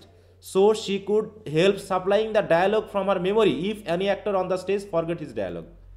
Praising her memory, আর তার মেমোরি বা স্মৃতিশক্তিকে প্রশংসা করে, বারেন সেজ দ্যাট ইভেন, তাই তো, Feinaigle a German expert of memory could not make a memory so fine as Donna Inez could. হ্যাঁ, মানে জার্মান যে এক্সপার্ট অফ মেমোরি তারও এত স্মৃতিশক্তি নাই যতটুকু এ ইনেজের রয়েছে, ঠিক আছে, দিয়ে তারপর একটা কোটেশন দিয়েছি যে ফর হার, তাই তো, Finagle's were an useless art, মানে এমন একটা জার্মান এক্সপার্টও তার কাছে useless, and he himself oblige to shut up shop, মানে তার যে একটা মেমোরির একটা দোকান আছে সেই দোকানটাও তাকে শেষ পর্যন্ত বন্ধ করে দিতে হবে যদি এই ডোনা ইনেজ দোকান খোলে তার পাশে। He could never make a memory so fine as that which adorn the brain of Donna Inez, তাহলে ডোনা ইনেজের যে ব্রেইন, তার যে মেমোরি বা স্মৃতিশক্তি, এত সুন্দর স্মৃতিশক্তি এই জার্মান এক্সপার্ট সেও করতে পারবে না, ঠিক আছে। এমনকি সে অনেক ভাষা জানতো, তাই না, বলছে Inez knew Latin, Greek, French and even liked English and Hebrew languages, but it is interesting to note that she was not quite aware of her native Spanish language. সে সব জানতো শুধু নিজের ভাষা বাদ দিয়ে। পৃথিবীর সব মানুষই মনে হয় নিজের ভাষা বাদ দিয়ে অন্যের ভাষা শেখার প্রতি আগ্রহ বেশি দেখায়, হ্যাঁ। So her mode of speaking was not pure, এই জন্য তার বাংলা ভাষা বা তার নিজস্ব যে ভাষা, এই ভাষাটা সঠিক না, মানে তিনি ভালো করে বলতে পারেন না। She said to be a working calculator, বলা হয়েছে না, তাকে একটা ওয়ার্কিং ক্যালকুলেটর বলা হয়েছে, and was experience in Miss Edgeworth's novel, হ্যাঁ, মিসেস ট্রিমার্স বুকস আর হান্না মুরস নোভেল, হ্যাঁ, সেলিবেলস ওয়াইফ, মানে এইগুলোর মতোই যে তাকে আমরা খুঁজে পাবো আরও যে সকল নভেল রয়েছে, নভেলের প্রত্যেকটা ক্যারেক্টারের মধ্যে আমরা ডোনা ইনেজকে খুঁজে পাবো, যেন এক একজনের বৈশিষ্ট্য যেন সব এসে এর মাঝে এসে পড়েছে, হ্যাঁ, সবার বৈশিষ্ট্য সবার কোয়ালিটি যেন এক ডোনা ইনেজের মধ্যেই আছে। She had a habit of quoting from the books, সে সহজে বই থেকে কোট করতে পারে, আর letters preserve in her trunks depending on the situation, এবং তার ট্রাঙ্কের ভিতরে যত লেটার আছে সে খুঁজে বের করে দিতে পারবে যে কোন সিচুয়েশনে কোন লেটারটা তার কাছে এসেছিল।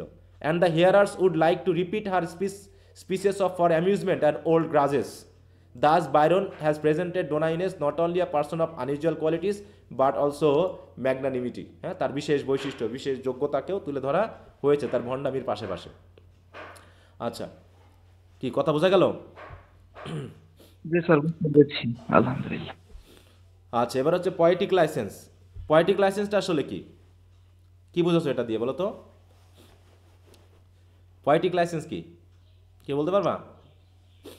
স্যার কবিরা যে তাদের ইচ্ছা মতো কোনো ওয়ার্ড বা শব্দ নিয়ে নিজের মতো করে হচ্ছে একটা, হ্যাঁ, মানে কবিরা তাদের নিজের মতো করে এক্সপ্রেশন দিতে পারে, সেটা কোনো ফ্রেজ মেকিং হতে পারে, ওয়ার্ড মেকিং হতে পারে, বানান হতে পারে, প্রোনাউন্সিয়েশন হতে পারে, ঠিক আছে। যে রাইম মেলানোর জন্য আমরা এক প্রোনাউন্সিয়েশন করি কিন্তু কবি আরেক রকম করতে পারেন, ঠিক আছে। দেখাচ্ছে একটা ওয়ার্ডের হয়েছে 3টা সিলেবেল আছে কিন্তু কবি ওটাকে জোর করে 2টা বানাতে পারে, ঠিক আছে, তো অমিট করে দিতে পারে, নতুন ফ্রেজ মেকিং করতে পারে, একটা ওয়ার্ডকে খেটে ছেটে একদম বাদ দিয়ে ছোট্ট একটা অংশে রূপান্তর করতে পারে তার নিজস্ব সুবিধার জন্য। এটা হচ্ছে পয়েটিক লাইসেন্স। এমনকি তারা মানে অ্যালিগোরিকলি বা সিম্বলিকলি যে কোনো কথা বলতে পারে, যে কোনো করাপশন বা দুর্নীতিকে তারা তুলে ধরতে পারে, কিন্তু তাদের বিরুদ্ধে কিছু বলা যাবে না, ঠিক আছে। তো এইটা হচ্ছে ব্যাপার, যে তারা যেহেতু যা তুলে ধরে সেটা হয়তো সমাজের বাস্তবতায় তুলে ধরে কিন্তু বাস্তব ক্যারেক্টার দিয়ে না, অতএব এটা যে কারো গায়ে লাগতে পারে। আছে না এরকম যে আমি একটা কথা বললাম কারো গায়ে লেগে যেতে পারে, কারণ কি, কারণ তার বৈশিষ্ট্যটা যে ওর ভিতরে আছে, ঠিক আছে, এই জন্য তার গায়ে লাগে, কিন্তু অতএব এরকমভাবে তুলে ধরা হবে, তার বিরুদ্ধে কিছু বলা যাবে না। দেখো কবি সাহিত্যিকরা অনেক কিছু বলে, বাংলাদেশের প্রেক্ষাপটে অনেক কিছু লেখে বা বলে, ওদের বিরুদ্ধে কেস কাবাটি হয় বলো, অনেক সময় খুনটুন করে, অনেক সময় দেখা যাচ্ছে যাদের বিরুদ্ধে যায় ধর্মীয় ইয়াতে গেলে তাদের খুন করা হয় বা মেরে ফেলা হয়, কিন্তু ওদের বিরুদ্ধে তো আমরা কিছু বলি না, বলি বলো? কবিরা যে কোনো ধরনের রাইটিং লিখতে পারে, এমনকি সেন্সুয়াল রাইটিংও লিখতে পারে যদি মনে হয় যে সামাজিক অবস্থানটাকে তারা তুলে ধরছে। এই যে ডন জুয়ান, যেটা এখানে কি একটা সেন্সুয়াল ব্যাপার তুলে ধরা হয়েছে, কিন্তু এটা একটা বিখ্যাত পয়েম হয়ে গেছে অনেকের কাছে। আমাদের মতো তাই তো মাথা মোটা মানুষদের কাছে মনে হতে পারে হায় রে কি পড়াচ্ছে আমাদেরকে, হ্যাঁ কি পড়াচ্ছে, কিন্তু আমার কাছে মনে হয়নি এটা পড়ানোর পর কেউ ইমোরাল হয়েছে, বরং তার কাছে বিষয়টা আরও সাবধানবাণী হয়ে গেছে। নাকি তোমরা আবার এটা শিখে গেলা যে কীভাবে কী করতে হয়, দিয়ে তোমরা ইমোরাল অ্যাক্টে জড়িয়ে পড়বে নাকি? এটা না স্যার, সাবধানমূলক হয়েছে। হ্যাঁ, মানে এখানে কি একটা তোমাকে তুলে ধরা হয়েছে, একটা বিষয়কে জানানো হয়েছে যে এরকম ব্যাপারটা, হ্যাঁ, যে ভণ্ডামির কেমন জায়গা থাকতে পারে, ভণ্ডামির কি অবস্থা। কিন্তু আমরা এটা পড়ার মানে যারা সামারি পড়বে বা গল্পটা না পড়ে তারা বললো হায় হায় ধর্ম গেল, জাত গেল, কি পড়তেছি আমরা, মনে হচ্ছে জানো এগুলো আমরা শিখিই নাই, এটা পড়ার পর আমরা জানো শিখলাম এগুলো, আগে আমরা এগুলো জানতামই না যেসব বলে কিছু আছে, অ্যাডাল্ট্রি বলে কিছু আছে, হ্যাঁ, বা হচ্ছে এরকম ব্যভিচার বলে কিছু আছে, এরা যে আমরা জানতামই না। আমরা আমাদের পবিত্র মানুষগুলোকে এটা পড়ায় কেন নষ্ট করা হচ্ছে, আমাদের মানসিকতা নষ্ট করে দেওয়া হচ্ছে ইংরেজি সাহিত্য পড়ায়। এ যাবৎ পর্যন্ত যা পড়েছো তাতে ইংরেজি সাহিত্য তোমাকে কোন জায়গায় খারাপ বানালো বলো তো? কোনটা পড়ে মনে হচ্ছে স্যার আমি খারাপ হয়ে যাচ্ছি? ইডিপাস রেস্ক, হ্যাঁ ইডিপাস রেস্ক স্যার আমি পাইনি খারাপ হয়েছে। এরকম কোনো বিষয়। ইডিপাস রেস্ক আমি এরকম কোনো কিছু মাদার পাইনি। মাদার সানের মধ্যে বিয়ে, এটা তো হাই রে, এটা হতে পারে? এটা তো আমাদের খারাপ বানিয়ে ফেললো, হ্যাঁ আমাদের জাত গেল। তারপরে হচ্ছে তোমাদের এই যে জন জুয়ান, হাই রে কি পড়াচ্ছে এগুলো, আর্মস অ্যান্ড দ্য ম্যান, হাই রে শুধু প্রেম কাহিনী, এগুলো কি বলাচ্ছে? হ্যাঁ এগুলো কি হচ্ছে না আমাদের সমাজে? যারা ইংরেজি সাহিত্য পড়েনি তারা কি করতেছে না এগুলো, নাকি ইংরেজি সাহিত্য পড়েছে যারা তারাই করতেছে এগুলো শুধু? কি মনে হয়? সবাই করতেছে, সবাই করতেছে। হ্যাঁ জানে না বলেই করতেছে। হ্যাঁ কারণ এই বিষয়গুলো সাবধান বাণী, তোমাকে সাবধান করে দেওয়া হচ্ছে। হ্যাঁ, অনেক পড়বা, আরও থার্ড ইয়ার ফোর্থ ইয়ার অনেক কিছু পড়বা, যেগুলো পড়ার পরে বুঝতে পারবা যে এইগুলো জানলে আমি এই ভুলটা আগে করতাম না। এগুলো একটা সমাজকে তুলে ধরা, যে সেই সমাজটা এরকম ছিল, আমাদের সমাজে এখন আর নেই নাকি? আমরা সব পুত পবিত্র হয়ে গেছি না? হ্যাঁ যে আমাদের আর এগুলো হয় না, আমরা এগুলো করি না। আচ্ছা তো যাও, তাহলে পয়েটিক লাইসেন্সটা কি দেখো, হচ্ছে poetic licence is the right, এটা একটা অধিকার, assumed by poets and writers to alter or invent standard syntax or depart from common diction or punctuation to comply with the metrical and tonal requirement of their writing. তার মানে তাদের রাইটিংয়ের মেট্রিক্যাল বা tonal বিষয়ের সাথে related প্রোনাউন্সিয়েশনগুলোকে বা common ডিকশনগুলোকে নিজের মতো করে অল্টার করে নিতে পারে, তাই তো? মানে ইনভার্ট করতে পারে, স্ট্যান্ডার্ড যেটা আছে সেটাকে ইনভার্ট করতে পারে, চেঞ্জ করে নিতে পারে শুধু নিজস্ব প্রয়োজনে, যাতে তারা একটা নতুন মিটার বা মেট্রিক্যাল বা রাইম বা রিদমটা দিতে পারে, টোনটা যেন সেট করতে পারে, এই জন্য বলা হয়েছে। ঠিক আছে, বলছে টু ডিফাইন মোর সিম্পলি, বলছে আরও সাধারণভাবে বলতে গেলে, ইট is the freedom to change facts, the normal rules of language etcetera in special piece of writing in order to achieve a particular effect. একটা বিশেষ ইফেক্টটাকে অর্জন করার জন্য তারা এগুলোকে পরিবর্তন করতে পারে। It is the liberty which is given to the poets to depart from normal word order, rhyme, diction আর pronunciation to achieve a desired effect. এটুকুই বুঝতে পেরেছো সবাই? এটুকুর মিনিং বোঝা গেছে? জি স্যার। আচ্ছা, হচ্ছে as a general rule poetry has a carefully controlled verbal structure, কারণ এটাকে অন্তত কন্ট্রোল করতে হয়, তাই না? মানে একটু কেয়ারফুলি, তারা হলে রাইম রিদম মিলবে না। The metre of the poem, the pattern of stress and unstress syllables, the sounds and modulation of the words themselves all affect the subtle meanings and feelings that the poet may be trying to convey or evoke. হ্যাঁ, তাহলে এমন কিছু feeling বা meaning কবি হয়তো বা দিতে চাচ্ছেন যে জিনিসটার এফেক্ট করার জন্য এই আমাদের এরকম সাউন্ডকে, সিলেবলকে, স্ট্রেস আনস্ট্রেস এই ব্যাপারগুলোকে নতুন করে কি করতে হয়, সাজাতে হয়, একটা প্যাটার্ন দিতে হয়। হ্যাঁ, এটা মডুলেট করতে হয়, মানে একটা মডিফাই করতে হয়, যাতে কি হয় তিনি ওইগুলোকে সুন্দরভাবে মানে প্রয়োগ করতে পারেন। Poets may distort normal prose patterns for the sake of form and therefore assume poetic licence. তারা দেখাচ্ছে একটা প্যাটার্ন রয়েছে, সেটাকে নতুন করে তারা আবার নিজের মতো করে করতে পারে, যেটা ছিল সেটাকে ডিস্টর্ট করে ফেলতে পারে। আর এটা কিসের জন্য? ওই ল্যাঙ্গুয়েজকে খারাপ করার জন্য, নাকি নিজস্ব ইফেক্টটাকে দেওয়ার জন্য, নিজের যেটা চাচ্ছে, যে টোনটা বা রিদমটা বা যে রাইমটা দিতে যাচ্ছেন সেটাকে নেওয়ার জন্য, তাই না? তাই বলছি it is slowly a matter of aesthetic judgement and sensibility as to whether the alteration enhance or detract from the total effect of the poem.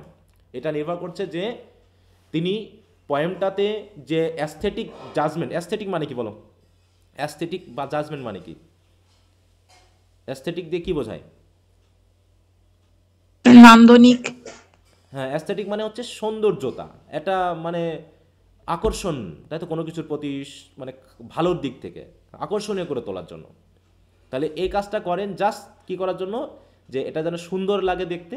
যেমন সনেটের ব্যাপারটা আমরা জানি যে 18 লাইন, 14 লাইন, তাই তো? তারপরে প্রত্যেকটা 10টা করে সিলেবাল, সেই 10টা সিলেবালকে আবার 5টা মিটারে ভাগ করা, প্রত্যেকটা আবার স্টেপে বা মিটারে, ফুটে, এখানে কি আছে আনস্ট্রেস, স্ট্রেস এভাবে করে দিয়েছে। এই যে একটা ব্যাপার, ওখানে করতে গিয়ে দেখাচ্ছে আমরা যে সিলেবাল জানি অনেক সময় সেই সিলেবালগুলোর সাথে মিলছে না, সিলেবাল ভাগটা কবির নিজের মতো করে নিয়েছে।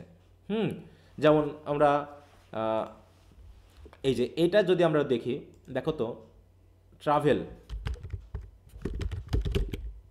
ট্রাভেলার, এখানে কয়টা সিলেবাল থাকতে পারে? আচ্ছা, এটা আমি ক্যামব্রিজে দেখি, ট্রাভেলারে কয়টা সিলেবাল আছে বলতে পারবা?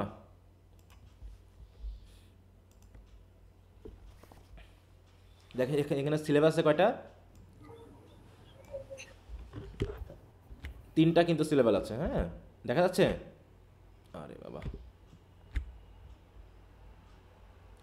দেখতে পাও? জি স্যার। জি স্যার। জি স্যার দেখতে পাচ্ছি।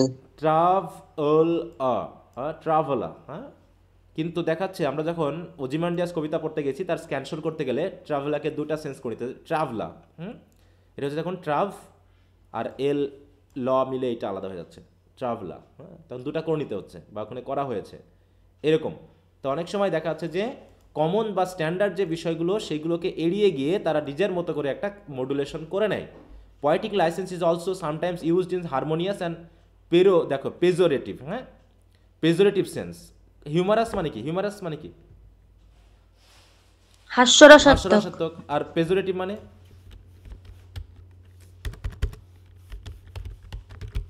পেজোরেটিভ মানে কি?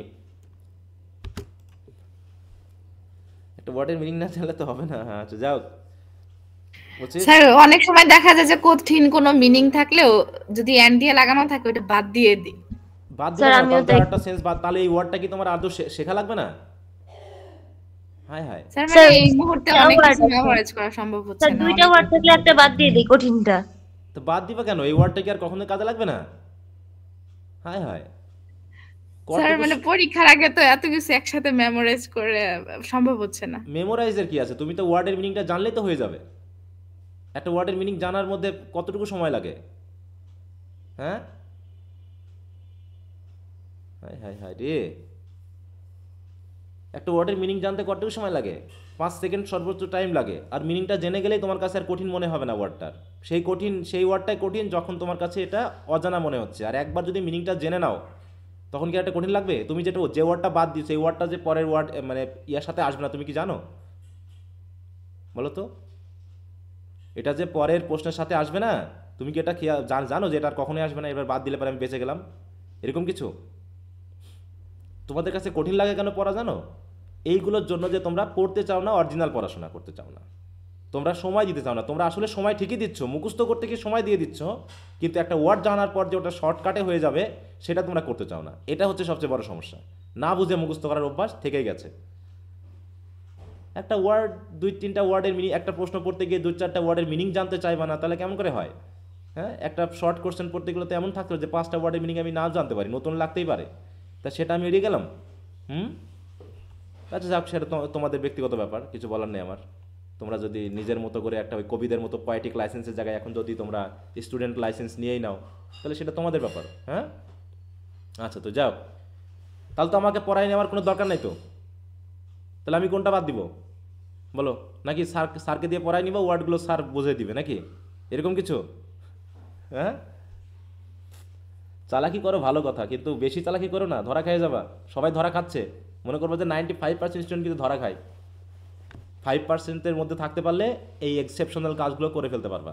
আর যদি মনে করো সবাই যা করতেছে আমিও তাই করব, তাহলে ওদের ভিতরে থাকতে হবে। বুঝতে পারছো?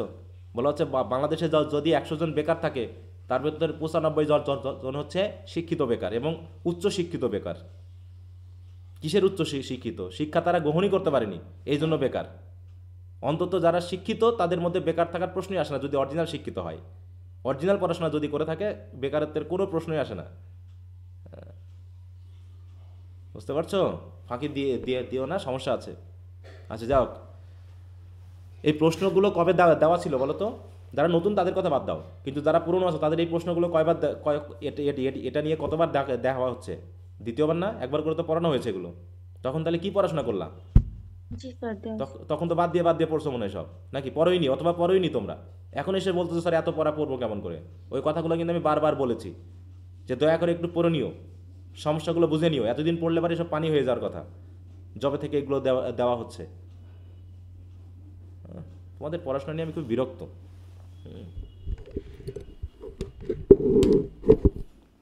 একটা জিনিসকে গুছাই দিলেও যদি সেখানে মনে হয় যে আরও ছোট দরকার, আরও ছোট, তাহলে তোমরা গাইড পড়ো। আগামী থেকে যদি পড়ো তাহলে আমি আর কোনো প্রশ্ন উত্তর দিব না, ঠিক আছে? ওই গাইডে যা আছে ছোটোখাটো আছে ওগুলো পড়ে খুশি হয়ে যাবা, ওখানে সহজ দেওয়া আছে। ওখানে যখন তোমরা পাও তখন ওখান থেকে পড়ে নিও, অযথা তোমাদের জন্য সময় নষ্ট করা দরকারই পড়ে না। আচ্ছা তো যাক, ওটা বাদ, আমিও বাদ দিলাম যে পেরোজেটিভ বাদ, ওটা তোমাদের কাছে কঠিন লাগতেছে। তোমরা বলে দিবা যে স্যার এই ওয়ার্ডগুলো আমি বাদ দিয়ে যাচ্ছি, আমি সেগুলো বাদ দিয়ে পড়বো। আচ্ছা, the poets are given the rights to use certain forms and structure such as using archaic word. Archaic word মানে কি এবার বলো স্যার? আর্কেইক বুঝি না আমি, এটাও বাদ দিয়ে যাব নাকি? বাদ দিয়ে দিব? আর্কেইক কি বলো, একজন বলো, আর্কেইক মানে কি? স্যার আগেকার দিনে ক্লাসিক্যাল যুগের ওয়ার্ড গুলা যেগুলা। আর্কেইক মানে সেগুলো যেগুলো বর্তমানে ইউজ হয় না। বুঝা হয় না। যেমন টিজ, হ্যাথ, আর এই আর্ট, আরকে বলতেছে আর্ট, হ্যাজকে বলতেছে হ্যাথ, তাই না? ডাসকে বলছে ডাথ। এগুলো কি আর্কেইক ওয়ার্ড? ডিস্টর্টিং প্রোনাউন্সিয়েশন, ওই যে প্রোনাউন্সিয়েশনকে অনেক সময় ডিস্টর্ট করতেছে, একটা প্রোনাউন্সিয়েশন করি তাই তো অন্যটা অন্যরকম হয়ে যাচ্ছে, যেটা হচ্ছে অনেক সময় রাইম মেলানোর জন্য। রাইম মেলানোর জন্য আমরা করি কি, যে প্রোনাউন্সিয়েশন অরিজিনালি একরকম হয় কিন্তু কবিরা তার উপরের সাউন্ডের সাথে মেলানোর জন্য পরেরটাকেও দেখাচ্ছে ওয়াই আছে ই করে নিচ্ছে, আই হবে করে নিচ্ছে ই, হ্যাঁ, ডাই, তাই তো? ডাই হবে কিন্তু উচ্চারণ করে করে ফেলছে ডাই, কারণ কি ওটা আমার আগের সাথে মেলাতে হচ্ছে। তারপর হচ্ছে ইউজিং কন্ট্রাকশন লাইক ইভেন, দেখো ইভেনকে ইয়েন করতেছে, এভারকে এয়ার করতেছে, ইটিসকে টিজ করতেছে, এরকম আছে না? পাওনি এরকম? জি স্যার। এগুলো কি রিটেন ইউজ করা যাবে? রাইটিং ইউজ করা যাবে এগুলো? ফর্মাল রাইটিংগুলোতে ইউজ করা যাবে এগুলো? না হুম। স্যার। ক্রিয়েটিং নিউ ওয়ার্ডস, তারা নতুন নতুন ওয়ার্ড তৈরি করে নিচ্ছে। অথবা ইউজিং ইনভার্সন, দেখা যাচ্ছে কমপ্লিমেন্টকে সাবজেক্টে বসাচ্ছে, অবজেক্টকে সাবজেক্টে বসাচ্ছে, সাবজেক্ট বসে যাচ্ছে অবজেক্টে, এইভাবে করে তারা পুরো উল্টাই ফেলতেছে। হ্যাঁ, দেখা যাচ্ছে সাহায্যকারী ভার্ব প্রথমে, মূল ভার্বও ওই শেষে, মাঝখানে সাবজেক্ট অবজেক্ট বসে গেছে। তোমাকে পরবর্তীতে ওটা খুঁজে নিতে হবে যে আসলে সেন্টেন্সটা মেলানোর জন্য কোথায় সাবজেক্ট কোথায় অবজেক্ট, তারা নিজের মতো করে বসিয়েছে। Giving full syllable value to the, দেখো ফাইন, দেখো ED in verbal ending as seemed or looked, দেখা যাচ্ছে আমরা বলছি লুকড কিন্তু ওরা বলছে লুকেড, সিমেড, মানে কি একটা দুইটা, একটা হচ্ছে কি লুক মানে কয়টা সিলেবল হচ্ছে বলো? স্যার এখানে কি বললো, মানে ইডি কোথায় বসাবে? মানে ইডিটাকে ফুল একটা সিলেবল তারা ধরে নিয়েছে। আমাকে সেটা বলতে দাও যে লুকড বললাম আর লুকেড বললাম, তাহলে কয়টায় কয়টা ইয়ে আসলো, সিলেবল আসলো? লুকে লুকটাই একটা একটি, সিলেবল, লুকেটে দুইটা। হ্যাঁ, লুকেড যখন বললাম তখন কয়টা সিলেবল হয়ে গেল? তখন ইডিকে তারা একটা সিলেবলই ধরে নিচ্ছে, তাই না? ইডিকে একটা সিলেবল ধরে নিচ্ছে, একটা ফুল সিলেবল তারা ধরে নিচ্ছে। দেখো giving full syllable value to the end to the fine, sorry এখানে হবে ফাইন্ড ইডি, ঠিক আছে তো? হ্যাঁ, তার মানে হচ্ছে কি এখানে যে ইডিটা আমরা ইউজ করছি, ইডিটাকে আমরা তো ধরছি না, লুক যখন বলছি তখন এটাকে আমরা সিলেবলের মধ্যে ফেলছি না আলাদা করে, কিন্তু কবিরা এটা করে নিতে পারে। কি কথা বোঝা গেল? তা বলছে in fact there is no authority, অতএব মূল কথা হলো যে তারা কিভাবে ল্যাঙ্গুয়েজ ইউজ করবে, তাই তো? সেটা তাদের উপরে কর্তৃত্ব করার আর কোনো অথরিটি থাকবে না। This are the words from the realm of literature, the poet assumes his own freedom which is allowed to him by the fundamental concept of poetry. He is free to depart from the reality, to fly away from grammar and coin words at his own will, নিজের মতো করে word বানাতে পারে। Totally পে বা path where neither rhyme nor rhythm prevail, যেখানে অন্য কিছুর, তাই তো, আর কোনো রাইম রিদম এখানে আনার দরকার নেই। সে মানে নিজের মতো করে যে রাইমটা দিবে সেটাই, অন্য সূত্র কি, কে নতুন করে সূত্র দিয়েছে ওটা ভাবা যাবে না, কোনটা স্ট্যান্ডার্ড সূত্র এসব বলা যাবে না। Byron says that his chaste muse enjoys poetic licence. এই মিউজ মানে হচ্ছে কবি প্রতিভা, মিউজ হচ্ছে এমনি গডেস অফ পোয়েট্রি, ঠিক আছে তো? আমরা কি এটা পেয়েছি? এটা থার্ড ইয়ারে পাবা হয়তো, এখনো পেয়েছি কিনা আমি জানি না মিউজ কথাটা। মিউজ হচ্ছে গড বা গডেস অফ পোয়েট্রি, তাই তো? মনে করা হয় যারা কবিতা লেখে বা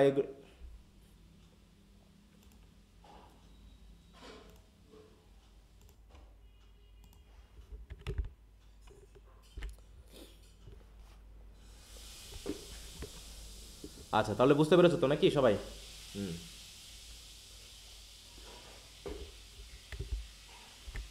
তাহলে শেষে কি দাঁড়াচ্ছে যে because of his poetic licence Byron makes some irregularities in his design which allows him to narrate the story in Don Juan more freely. হ্যাঁ, এখানেও তিনি কিছু অল্টারেশন করেছেন।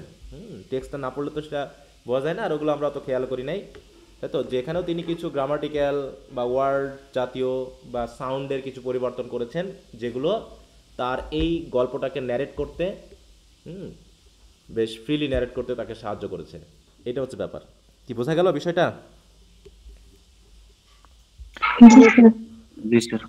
আচ্ছা আচ্ছা, তোমরা কি সবাই পরীক্ষা দিচ্ছ তো নাকি অবস্থা? সবাই তো দেখলাম গ্রুপে যুক্ত হয়েছে। হ্যাঁ, সবাই গ্রুপে যুক্ত হয়েছে। তাহলে আমার গ্রুপ নতুন করে ক্রিয়েট না করলেই হতো, ঠিক আছে? সবাই তো যুক্ত হয়েছে মনে হচ্ছে। যাক, দেওয়া ভালো। হ্যাঁ, পরীক্ষা দিবে এটা আমার কোনো আপত্তি নাই, কিন্তু পরীক্ষা না দিলে পারে তোমার গ্রুপে যদি আমি বারবার ঢুকে দেখি তুমি শুধু অযথায় যুক্ত হয়েছো, তাহলে তো আমি যা বলেছি তাই করবো। হয় 100 টাকা জরিমানা দিতে হবে প্রত্যেক পরীক্ষা বাবদ, আর না হয় তোমাকে আমি মেন গ্রুপ থেকে এখান থেকে আউট করে দিব, ঠিক আছে? মানে যাতে ফাজলামির একটা ব্যাপার যেন না ঘটে। তোমরা খুব ফাজলামি করতে পারো, হ্যাঁ, ইয়ার্কি মারো, হ্যাঁ, চালাকি করো, এটা হয় না। একটা কথা বললে সেটা মানতে হবে। তুমি পরীক্ষা দাও, আমার কোনো আপত্তি নাই, কিন্তু পরীক্ষা দিবা না অথচ গ্রুপে যুক্ত থাকবা, এটা আমি মানবো না কিন্তু। কারণ ওই বারবার তুমি আমাকে ডিস্টার্ব করবা, এটা কিন্তু হবে না। যে তুমি অযথা পরিমাণটা বাড়িয়ে দিবা, আমাকে তোমার ইয়েতে ঢুকতে হবে, ঢুকে দেখবো যে তোমার কোনো পরীক্ষা নাই, এটা আমি করতে পারবো না কিন্তু। অনেকে আবেগ দিয়ে অনেক কাজ কিছুই করি, কিন্তু আবেগ শেষ পর্যন্ত মানে থাকে না আর। হ্যাঁ, আবেগটা ধরে রাখবা, আবেগটা ছেড়ে দিবা না। মানুষ আবেগে বেশি কাজ করতে পারে, হ্যাঁ, অধিকাংশ কাজ মানুষ আবেগেই করে বেশি, নাকি?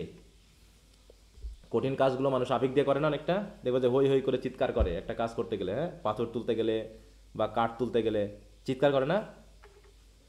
চিৎকার ছাড়া কি কাজ হয়? জি স্যার। এমনকি গালি গালাও করে। হ্যাঁ, ছোটবেলায় দেখতাম যে গালি গালাও করতে হয় মাঝে মাঝে। হ্যাঁ, কি গালি দিচ্ছে আর কাজ করতেছে, মানে গায়ে একটা শক্তি চলে আসে, হ্যাঁ, শক্তি বৃদ্ধি পায়। শক্তি বৃদ্ধি পায়। তো ওই রকম আর কি বিষয়টা। ওকে, তো ঠিক আছে, তাহলে এটা গেল। দেখো, বুঝতে পেরেছো কিনা সবাই যে পোয়েটিক লাইসেন্সটা আসলে কি জিনিস, এই সেন্সটা কি ক্লিয়ার হয়েছে? জি স্যার। হ্যাঁ, স্যার, আচ্ছা, তারপরে আর কোনোটাই কোশ্চেন উত্তরগুলো ঘুরে ফিরে সব একই। হ্যাঁ, তবে কোশ্চেন আনসারগুলো সব ঘুরে ফিরে একই জিনিস, যেগুলো গল্প কাহিনীমূলক। ডোনা জুলিয়া বলো, ডোনা জসে বলো, ডন জুয়ান বলো, গল্প ঘুরে ফিরে সব একই আসবে।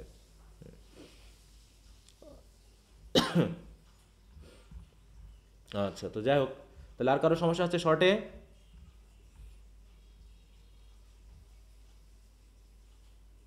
না স্যার। আচ্ছা, ভেরি গুড। ব্রড কি পড়তে পেরেছো না পড়নি এখনো? স্যার পড়েছি। শেষ করতে পারিনি। বাবা, এটা আবার দেখাই না কেন?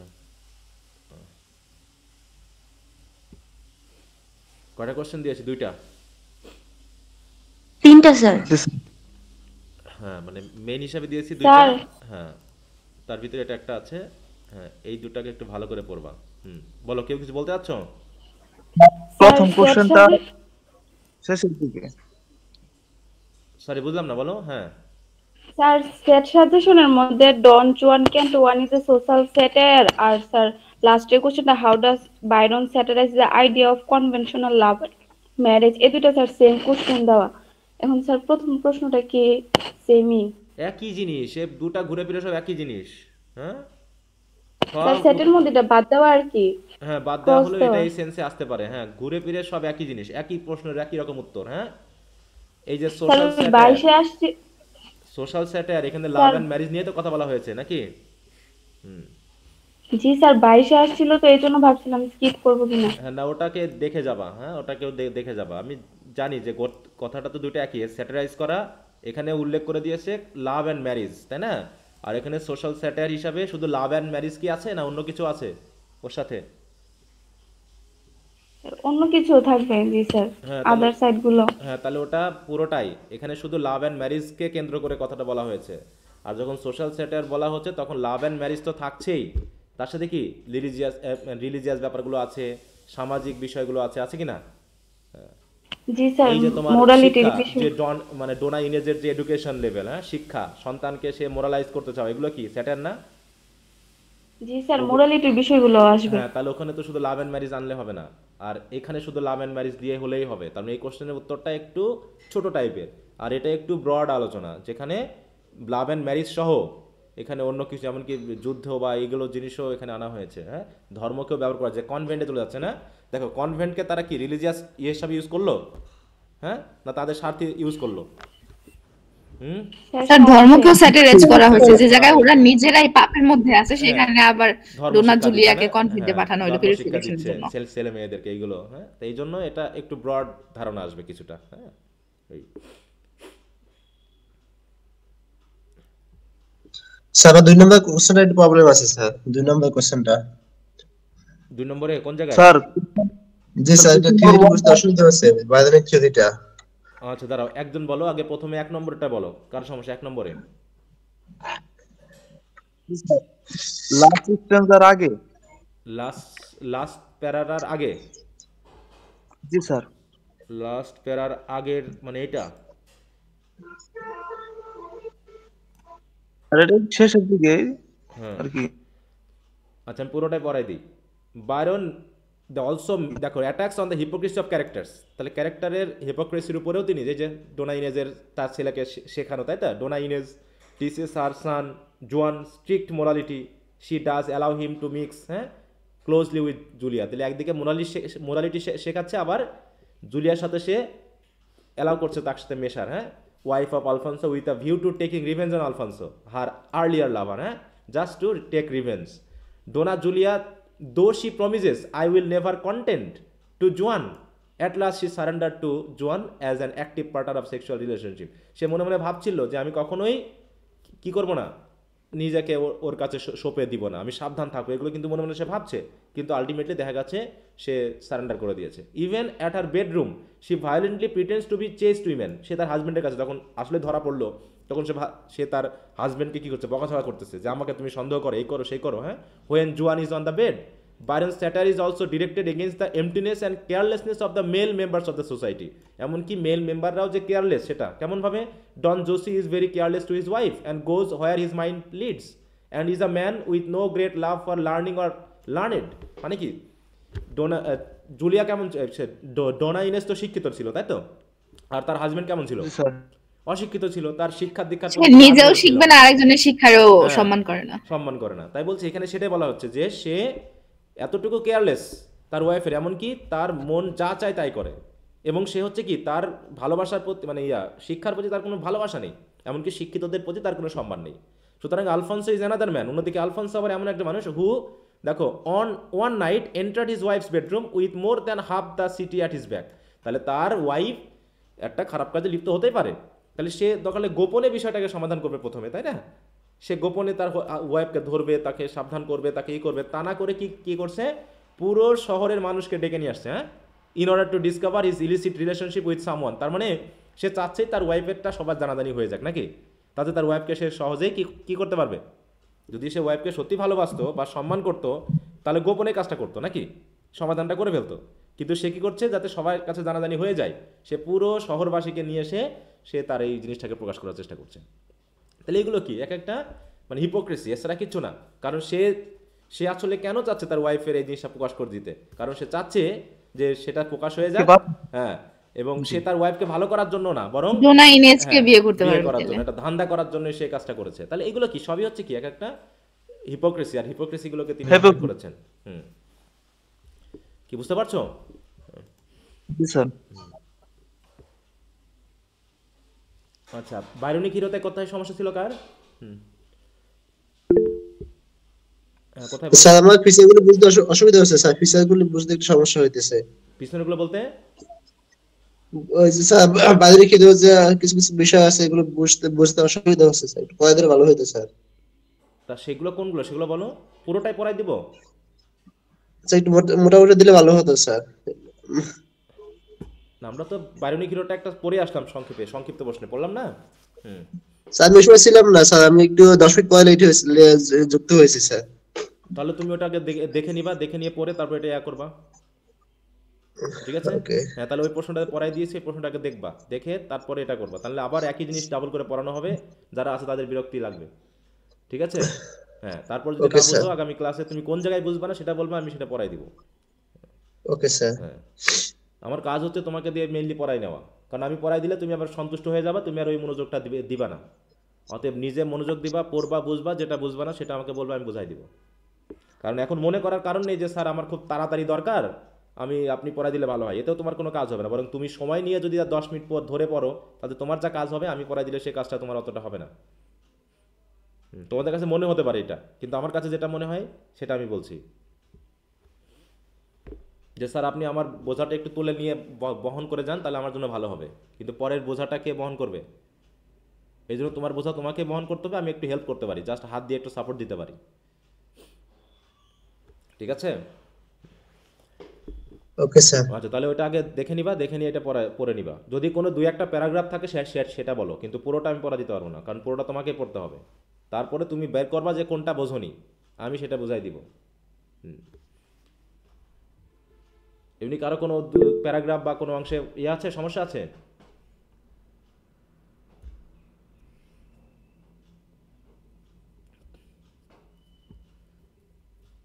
ওই যে শর্ট কোশ্চেনে যা বলা আছে এখানেও সেটাই বলা আছে, শুধু একটু বিশ্লেষণ করা হয়েছে গল্প দিয়ে, তাই না? গল্পগুলোকে একটু বাড়িয়ে বিশ্লেষণটা করা হয়েছে, তাছাড়া ঘুরে ফিরে একই জিনিস, একই রকম। ওখানে তোমার গল্পটা বেশি দেওয়া ছিল না, স্টোরিটা বেশি দেওয়া ছিল না, আর এখানে ব্রডে এসে কী করতে হচ্ছে, আমাকে ওই উদাহরণগুলো দিতে হচ্ছে, ক্যারেক্টারিস্টিক, তার সাথে সাথে আমাদের স্টোরিতে যে উদাহরণ আছে সেগুলোকে আমাকে এর সাথে অ্যাড করে দেখাতে হচ্ছে যে আসলে এটা এরকম। পার্থক্যটা শুধু এই জায়গায় ঘটেছে, তাছাড়া কিছু না।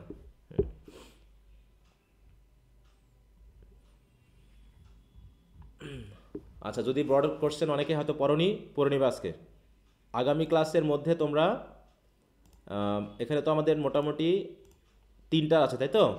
তাহলে আগামী ক্লাসের মধ্যে, মানে আগামী ক্লাস বলতে কবে আছে? কালকে না? সোমবার। এবং আমাদের পরীক্ষাটা যেহেতু আমরা 2টা ক্লাস পাচ্ছি, শুক্রবার 20 তারিখে পরীক্ষা, তার মানে সোমবার পাচ্ছি এবং সাথে বুধবার পাচ্ছি। তাহলে এটার ভিতরেই তাহলে আগামী দিনের মধ্যে শেলি পর্যন্ত কমপ্লিট করবা সবাই, ঠিক আছে? শেলি পর্যন্ত কমপ্লিট করবা, তারপরে জন কিডস থাকবে, তারপরে তো আরও সুযোগ থাকবে, তারপরে শুক্রবার পর্যন্ত তোমরা টেস্টগুলো করে নিবা। আর এখানকার বিষয়টা হিস্ট্রিটাও একটু রিভিশন দিবা, এটা হলো বড় বিষয়। তাহলে আজকে আর সময় নষ্ট করছি না, বরং পড়তে থাকো। যদি কোথাও বাদ থাকে, কোনোটা পড়া হয়নি, পড়ে নাও। পড়ে স্যার এসটি কলেজে একটু সমস্যা আছে, এসটি করে দিয়েছে স্যার। এসটি কলেজে সমস্যা আছে? হ্যাঁ স্যার, 1 নাম্বার কোশ্চেনটা লাস্টে একটু অংশ বুঝতে সমস্যা হয়েছিল। 1 নাম্বার ব্রড কনসেপ্টটা। আচ্ছা, আমি দেখছি। 1 নম্বর? জি স্যার 1 নম্বর। আচ্ছা, সুপারন্যাচারাল আর ন্যাচারাল কিভাবে মিঙ্গেল করেছে, হ্যাঁ, কোন জায়গায় সমস্যা? হ্যাঁ শেষে স্যার, একদম শেষে দিয়ে কনক্লুশনের আগে প্যারাটায়। কনক্লুশনের আগের প্যারা মানে এটা নাকি? হ্যাঁ স্যার সিরাপম্যানটা বলতে কি বোঝানো হয়েছে এই যে স্যার এখানে সেরাপ अगेन দেয়া দেওয়া আছে। হ্যাঁ স্যার, হ্যাঁ সেরাপ মানে কি বোঝানো হয়েছে? হ্যাঁ স্যার এটা আর এখানে সেরাফিম হবে না সেরাফম্যান হবে স্যার? হ্যাঁ, সেরাফিম হবে হয়তো। হ্যাঁ, সেরাপম্যান না, সেরাফিম হয়তো হবে না, সেরাপম্যানই হবে এখানে। সেরাপম্যান মানে কি, যখন তারা চলে এসেছে নৌকার কাছে, মানে পাড়ের কাছে, তখন কি করেছে, কিছু সেরাপ মানুষের রূপ ধরেছে, তাই তো? যারা মারা গেছে তাদের উপরে রূপ ধরে তারা সিগন্যাল দিচ্ছে ওই সৈকতের মানুষগুলোর কাছে, যাতে তারা কি করে, তারা যেন এখানে এসে সংকেত, যেমন বিপদে পড়লে কি সংকেত দেয় না? জি স্যার দেয়। হ্যাঁ, ওইরকম প্রত্যেকটা মৃত বডি, তাই তো? প্রত্যেকটা মৃত বডির উপরে এরকম করে সেরাপম্যান তৈরি হয়েছিল। তোমরা কি, দাঁড়াও আমি তোমাদের দেখাচ্ছি টেক্সট থেকে, দেখো টেক্সটটা কি পড়ছো? টেস্টটা পড়া হয়েছে স্যার। তাহলে ওখানে তো থাকার কথা ছিল, ওটা পাওনি? সেরাপম্যান কি জিনিস পাওয়া যায়নি ওটা? স্যার খুঁজছিলাম স্যার, দেখি নাই স্যার এটা। এটা তো একটা কমন, সেরাপম্যান তো একদম শেষের দিকে আসবেই। আবার উপরে চলে গেল।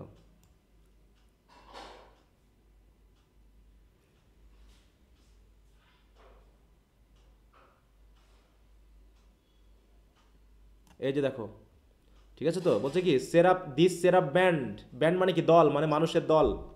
এই যে, হ্যাঁ, বলছে কি প্রত্যেকটা মানুষের উপরে দেখো, এই যে সেরাপ ম্যান, হ্যাঁ দেখো, each corse lay flat lifeless and flat and by the holy rood a man all light a seraph man. প্রত্যেকটা কোথায়, অন এভরি কোর্স মানে কি, কপস মানে মৃত বডি, দে আর স্টুড, মানে প্রত্যেকটা মৃত বডির উপরে একটা করে সেরাপ ম্যান তৈরি হয়ে গেল। দিয়ে অনেক মানুষ, সেগুলো কি লাইট মানুষ, মানে আলোকিত আলো, মানে যেটা হচ্ছে আমাদের, আমরা যদি একটু ইয়াতে দেখি, ইমেজে দেখো,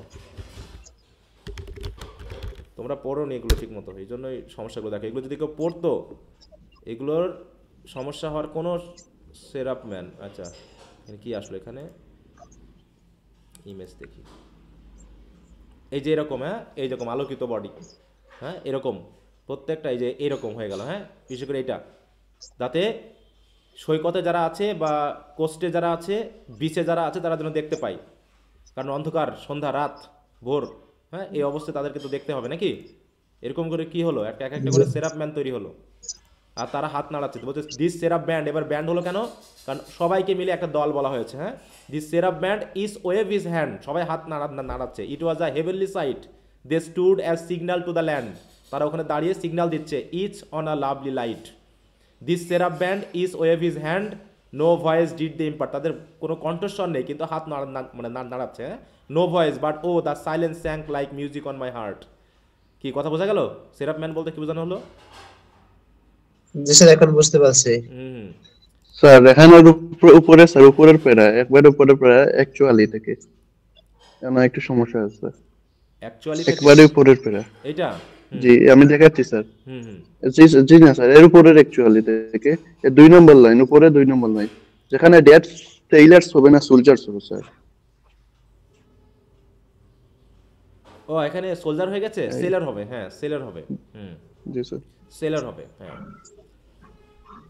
ওই লিখতে গিয়ে টাইপ করতে গিয়ে দেখাচ্ছে হয়ে গেছে এরকম, ঠিক আছে, সোলজার সেলার সব একরকম হয়ে গেছে। হয়তো অনেক সময় সাজেশনে আসে না টাইপ ইয়াতে কিবোর্ডে না, ওই দেখাচ্ছে ক্লিক করতে গিয়ে একটা জায়গায় একটা চলে গেছে, হ্যাঁ এরকমটা হয়ে যায়, হ্যাঁ। আচ্ছা কি বুঝতে পেরেছো? দেখো টেক্সটটা পড়া যে কতখানি জরুরি এতে তোমার অনেক কিছু সহজ হয়ে যায়। যারা টেক্সট পড়ে বা টেক্সটের ধারাবাহিকতা মনে রাখে, কয়েকবার রিভিশন দেয় টেক্সটটাকে, তাদের জন্য ব্রড কোশ্চেনে খুব সমস্যা, কারণ তারা ধরে ফেলতে পারে যে কোন জায়গায় কোন কথাটা বলা হচ্ছে। কারণ ব্রড কোশ্চেন যখন লিখি তখন কি গল্পটা কি হুবহু আনা যায় নাকি কোট করা যায় আলোচনার মধ্যে? তাহলে গল্পটা যেহেতু পুরোপুরি আসে না, যারা টেক্সট পড়ে না তারা একটা বড় প্রশ্ন করে বুঝবে না যে কোথা থেকে কি আসতেছে, কোথা থেকে স্যার কখন কি বলতেছে বা কোশ্চেনে কি উত্তর আসতেছে, এটা বোঝা যায় না। কিন্তু যখন তোমার পুরো পিছনের গল্পটা জানা থাকবে তখন যে কোনো কথা আসলে তুমি লাইনটা ধরে ফেলবা, হ্যাঁ এটা তো এই ক্ষেত্রে বলা হয়, তখন তোমার একটা ধারাবাহিকতা পাবা, এটা হচ্ছে সবচেয়ে বড় জিনিস। আচ্ছা আর কারো কোন এসটি গোল্ড ডিজে? স্যার কলেজের বিরিফ থেকে একটা প্রশ্ন ছিল। আচ্ছা তো বলো। স্যার বের করা লাগবে না, প্রশ্নটা আমিই বলতেছি। আচ্ছা বলো, সমস্যা নেই।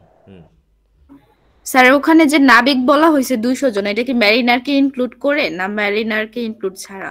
ওটা ওকে বাদ দিয়ে, কারণ 200 জনই তো মারা তাহলে গেছে ওকে নাকি? দিয়ে 201 জন। হ্যাঁ 200 জন মারা গেছে না?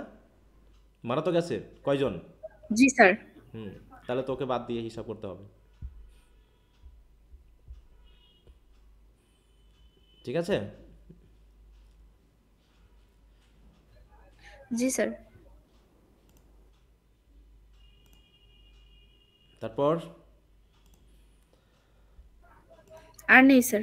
আচ্ছা তাহলে একটু পড়তে থাকো সবাই, একটু মনোযোগ দিয়ে পড়বা, একটু আন্তরিকভাবে পড়বা, পড়া খুব কঠিন লাগবে না, হ্যাঁ কোনো কিছু বুঝতে অসুবিধা হলে টেক্সটের দিকে একটু ঢু মারবা যে দেখি তো টেক্সটে এটা কীরকম আছে, তাহলে এই জায়গাগুলোর সমস্যা থাকবে না। কিন্তু তোমরা আসলে মানে এই যে কথা আছে না যে একটা বাংলা মানে গ্রামের দিকে একটা কথা আছে, গা নাড়িয়ে কাজ করা, গা নাড়িয়ে কাজ করা মানে বুঝো?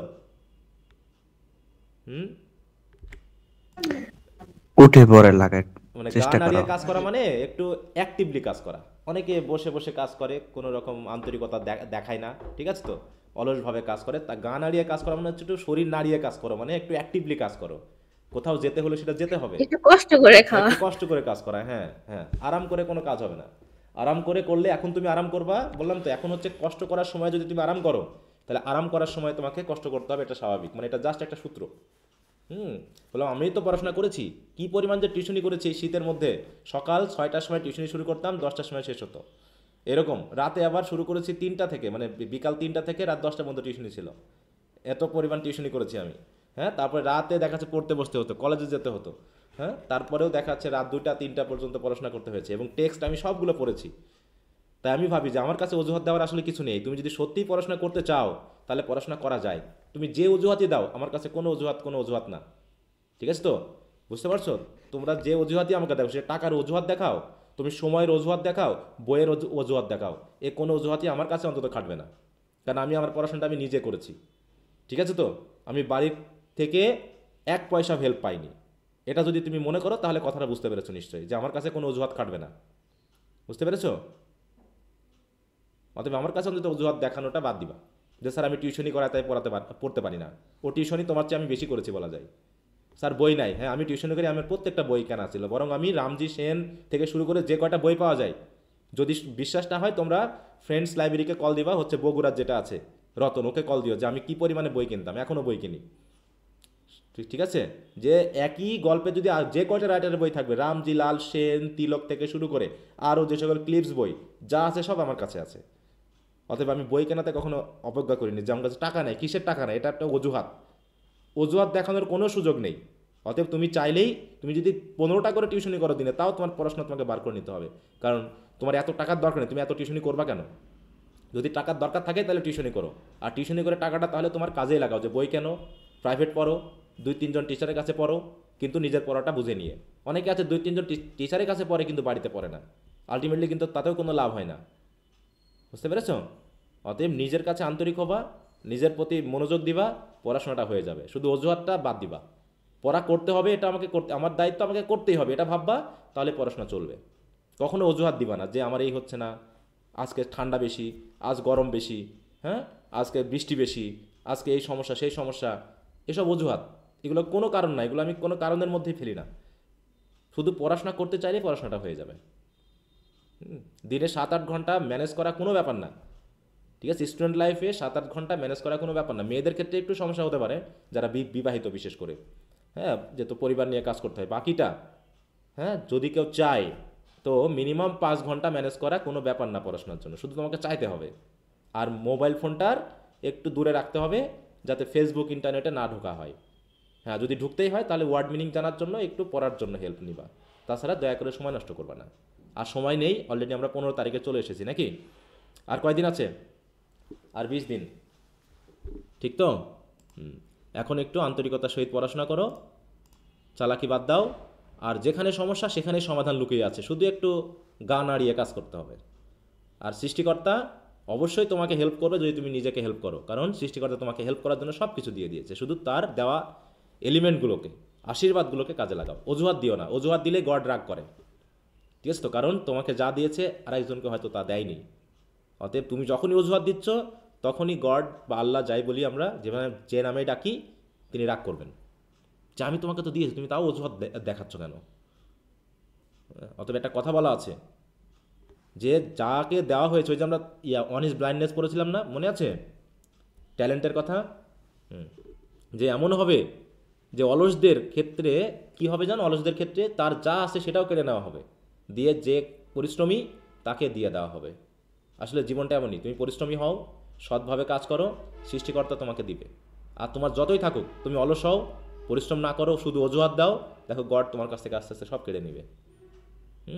এইটা ওকে, তো ঠিক আছে, আর সময় নষ্ট করবো না। সবাইকে ধন্যবাদ ক্লাস করার জন্য। স্যার, স্যার একটা হিস্ট্রিতে একটা প্রশ্ন ছিল।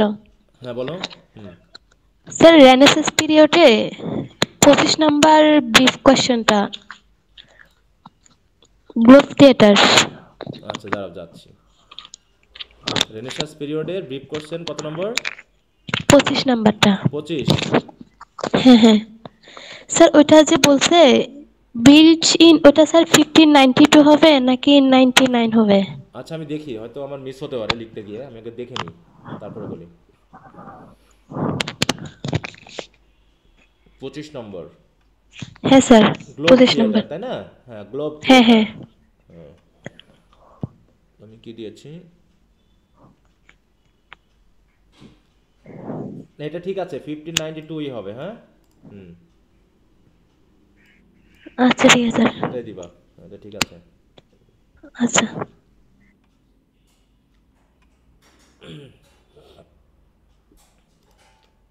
আচ্ছা, তো আর কিছু?